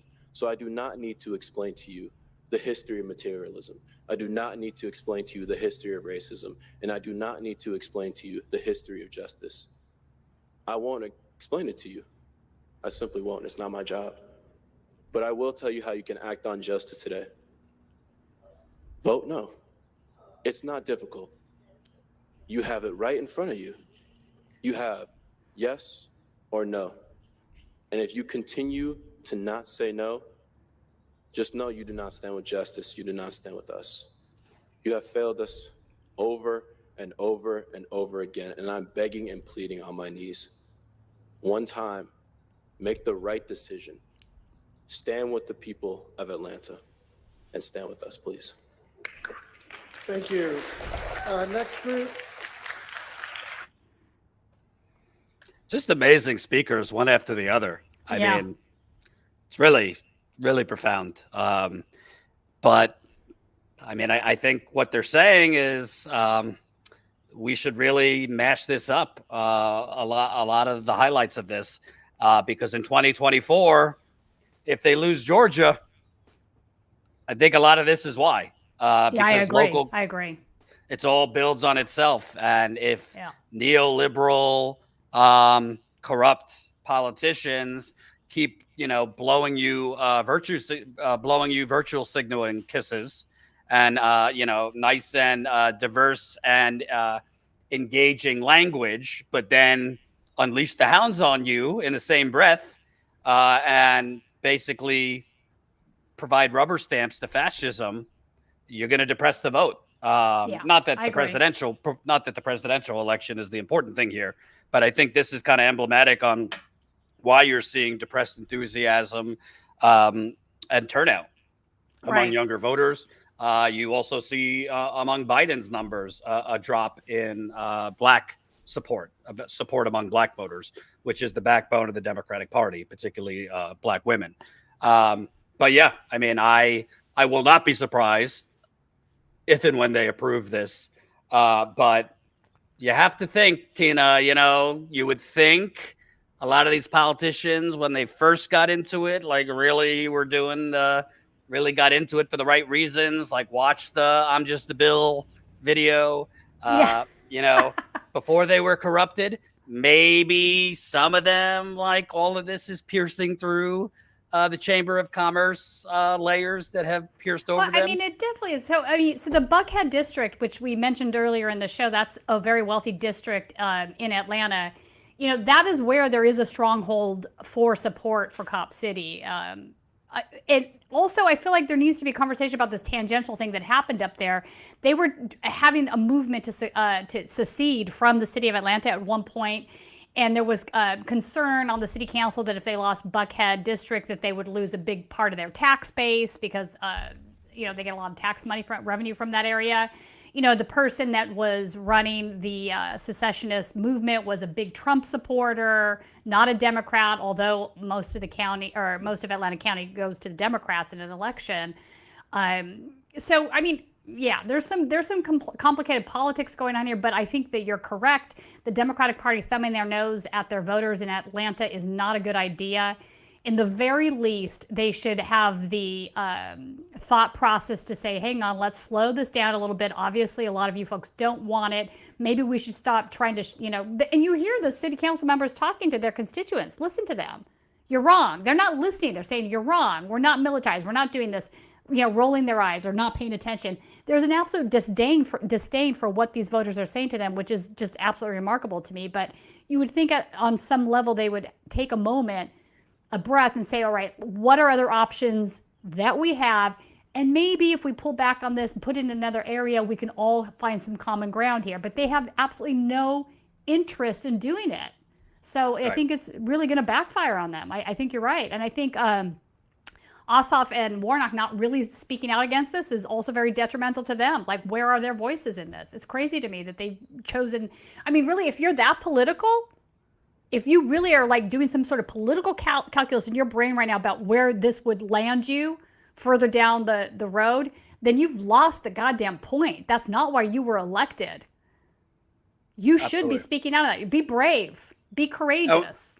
And we should also point out, I mean, it's kind of just mind-numbing that this is going on. Like, this is not like 10 years after the George Floyd murder and protests. Right. This is like 2.5 years after this, which shows you, I don't want to be a Debbie Downer, but it shows you the limit of, I don't want to say the nonviolent protest, but the limit of protest that does not have an economic threat attached to it, at least in America, because that was the mass mobilization around the country, millions of people everywhere.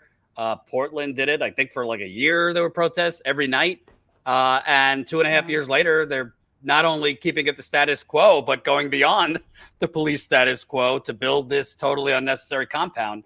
So nothing has changed. Things are getting worse. Jordan, at the expense of things that are much needed in the city, right? Let's be clear. This money is going to be taken away from other programs that do benefit the working class. So, I mean, it's as with everything, right? Why are we giving more and more of our wealth to the wealthier fractions of the cities? And we're doing this in Los Angeles too. And the police that protect the wealth, right? People see that for what it is. You have homeless folks that work full time but can't afford to pay rent.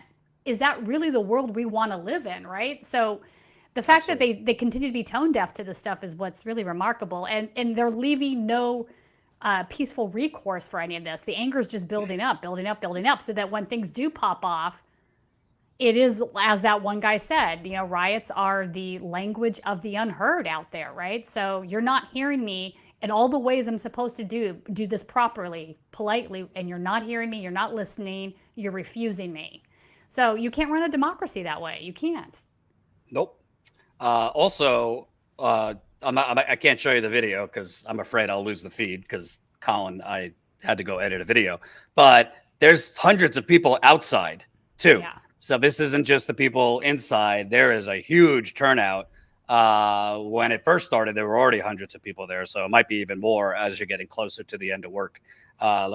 We'll play a couple more before we wrap. Has threatened you or your family in exchange to support Cop City. Please blink twice. Because I cannot think of any other logical explanation. For those unfamiliar with the National Lawyers Guild, we are the nation's oldest and most progressive bar association in the country. We were also the first to be racially integrated. We were founded in 1937, organizing unions, and we've since stood on the right side of history with the rich and noble history of being at the forefront of movements for social change. And being on the right side of history, it has always sided with the people and with movements. I know nothing you can do about it. The National Lawyers Guild is a progressive bar association, not just limited to lawyers, but law students, jail workers, legal workers. And if any of y'all want to help me legal observe, we can welcome you too.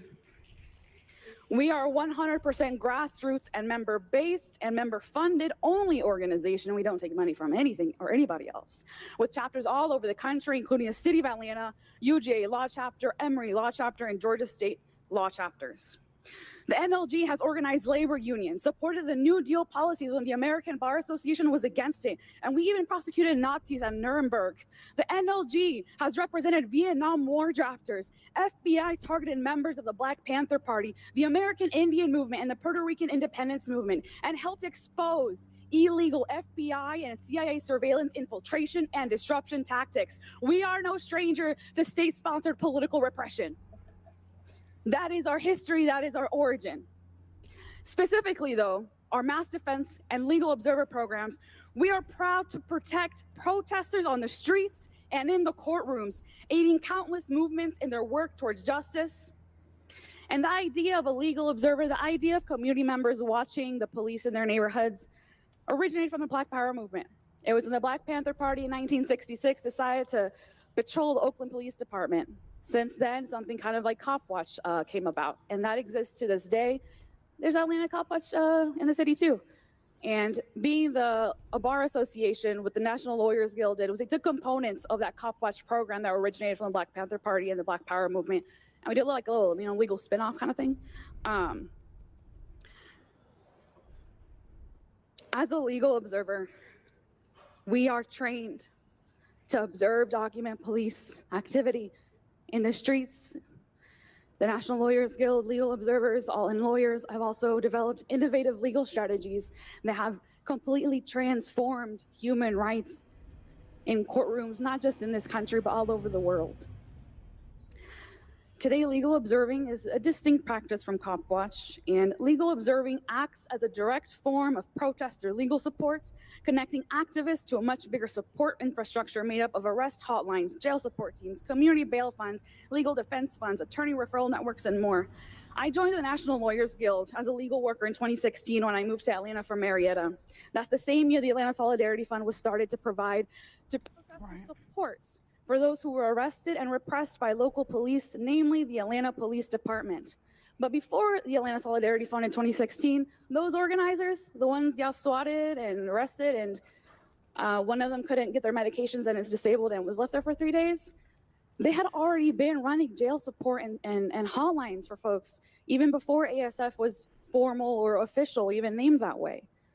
By running the jail support hotline, Atlanta residents can feel assured that they have resources when they write the number on their arms. In fact, there was a moment during the civil rights movement in the 1960s in the South when writing down the phone number of a local National Lawyers Guild chapter or lawyer on an arm or wrist came to be a routine precaution before any demonstration. It was like wearing comfortable shoes or bringing a lemon to ward off the worst effects of tear gas. And it was a time when taking to the street was becoming the new normal, and encounters with law enforcement was an increasingly common occurrence. And any experienced protester knew that it was wise to have rapid access to legal first aid that they could trust. And it's a shame that 70 years later, we still do that.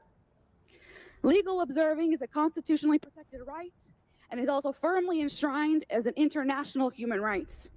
And even prior to the full construction, Cop City has already proven to be a source of violence, oppression, militarized approaches to civilians, unconstitutional activity, and economic and environmental disaster. And earlier this year, to advance Cop City, y'all arrested one of my legal observers. Yeah. And that's not the first time Atlanta police has done that. It's not the first time legal observers have been detained, targeted, harassed, arrested, violated physically for observing police activity, violence, and state repression of social justice movements here in our very own city. The Atlanta Police Department has targeted Atlanta National Lawyers Guild legal observers before, arresting a legal observer at a Fight for 15 rally in Atlanta. Atlanta Police Department threw a tear gas canister at my feet when I had my legal observer hat on when I was filming police activity in the summer of 2020. That was the first time I had ever had tear gas exposure. I was blind the entire night because I didn't think I was gonna get tear gas and I wore contacts. All I could do was hold my phone like this and hope I was filming something. And then a couple days later, Atlanta police said, arrest those two. And those two were two other legal observers.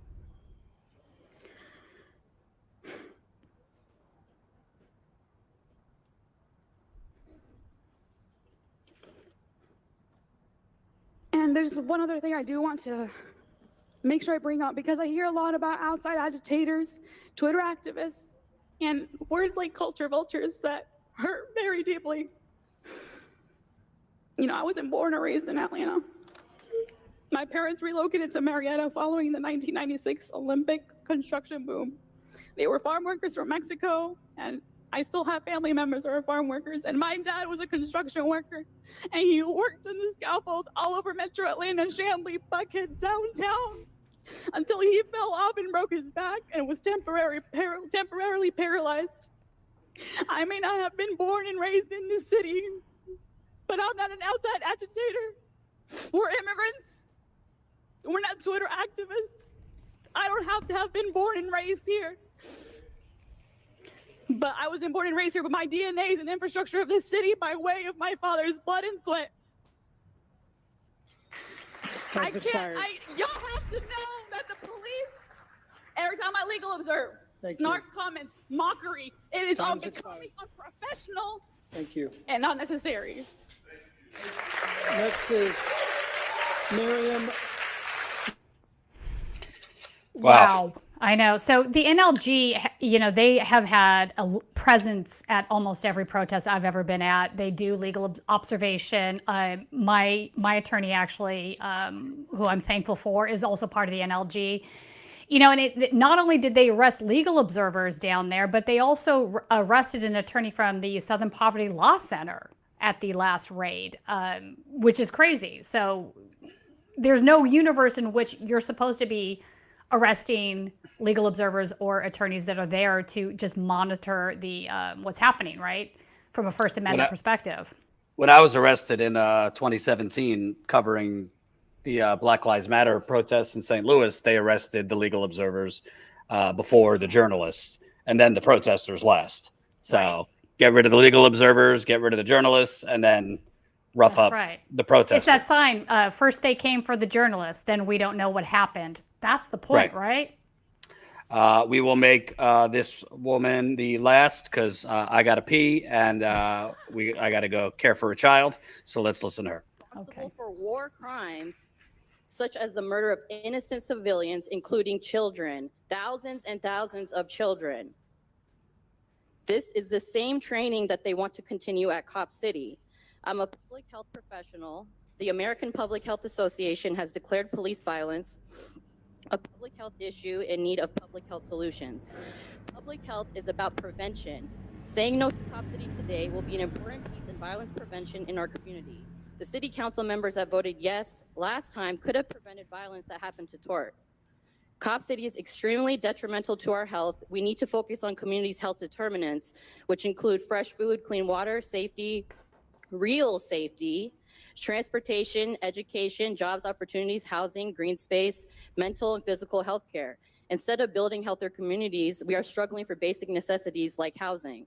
We already have a weak public health infrastructure, which became even more obvious during COVID. The director of the World Health Organization recently warned that we need to prepare for the next pandemic, which will be even deadlier. We have to put our public funds towards our health and not towards our destruction. Stop Cop City now. Vote no. Thank you. Next. Yeah, so I think they've gotten through at least 40 to 50. Yeah, I mean, We've over 3 hours. You and I have been on and they this, have so. 350 people signed up, and there was a whole fracas about there were apparently a couple hundred more that wanted to sign up. So this could be going on well This past. will be going well into the night. So yeah, we'll see if there's a decision tonight. Maybe we'll come live again if there's a decision. Maybe we'll be surprised if these politicians kind of come with a spine or have a moment of clarity or something. Divine intervention. But at the very least, if they go along with this, I do not think it would slow down the movement. I think it would. I think it would only serve as an accelerant for more protests. I agree. Possibly property destruction, because, like they've said, they've already tried the the mechanisms that you're supposed to try. I think that they've made the point that none of you could actually provide a credible reason why this is that you're going to vote yes, why this is necessary. And I think they've also, kind of made the point that you're all gaslighting us, calling us, Twitter users or out-of-state agitators and all this. Right. So it's kind of like in your face. No, we are here. We live here. Indigenous, Black, brown, woman, doesn't matter. There were white folks standing up against this. There were white folks standing up saying that there's been more police put in our community and it's making things worse. I'm glad, I wish more people saw this, but I'm glad we're showing this because people do need to say this. So one of the things they're saying, Jordan, is the reason they're able to say it's outside agitators, like we talked about earlier, is they intentionally are arresting out the folks that are there visiting, right? So the night of the concert that they had, they were absolutely letting folks go if they had driver's license that showed that they live in the city of Atlanta. They only cuffed and took away those that were from outside of Atlanta. The one kid that is being charged as a domestic terrorist from the night we were there for the protest we covered, he lives in Atlanta, and so now they were trying to say during his bond hearing that he was the ringleader for Antifa or some shit because he was the one that was local there to Atlanta and the others weren't. So there's been all kinds of ridiculous rhetoric coming out of both the Atlanta Police Department and the City Council in regards to what's going on, when the reality is just like you said and what we're seeing today. It's mainly a lot of local folks they just don't want this to happen, and they're just being ignored. Yeah. Absolutely. By the way, I think this would be a great model for Congress. Since Congress doesn't do anything, let's just allow people to speak and let's make them hear. I think we need public comment in Congress. I agree. That would be awesome. Absolutely. So, and we do have a playlist for Tina's Cop City coverage. So we did see some people asking, what's Cop City? We sent Tina there a few months ago. We're sending her back towards the end of this month. These things cost money. So please, if you're not a member yet, sign up and support Tina and the rest of our on-the-ground reporting. That's statuscoup.com/join. For those that want to keep watching, I put the link to the Atlanta City Council live stream in the super chat, so you could watch. It might be going all night. So yeah, we'll keep our eyes on it. Maybe come live again later if there's a decision. But make no mistake about it, this is what's left of our democracy in action. And I'm glad that these corrupt ghouls are having to hear it and get it thrown in their face by their constituents. Thank you, Tina. I asked Tina bright and early Pacific time if she could do this. So thank you for a couple hours. Happy to. Yeah. Yes. And yeah, we'll have an update a little bit later. Take care.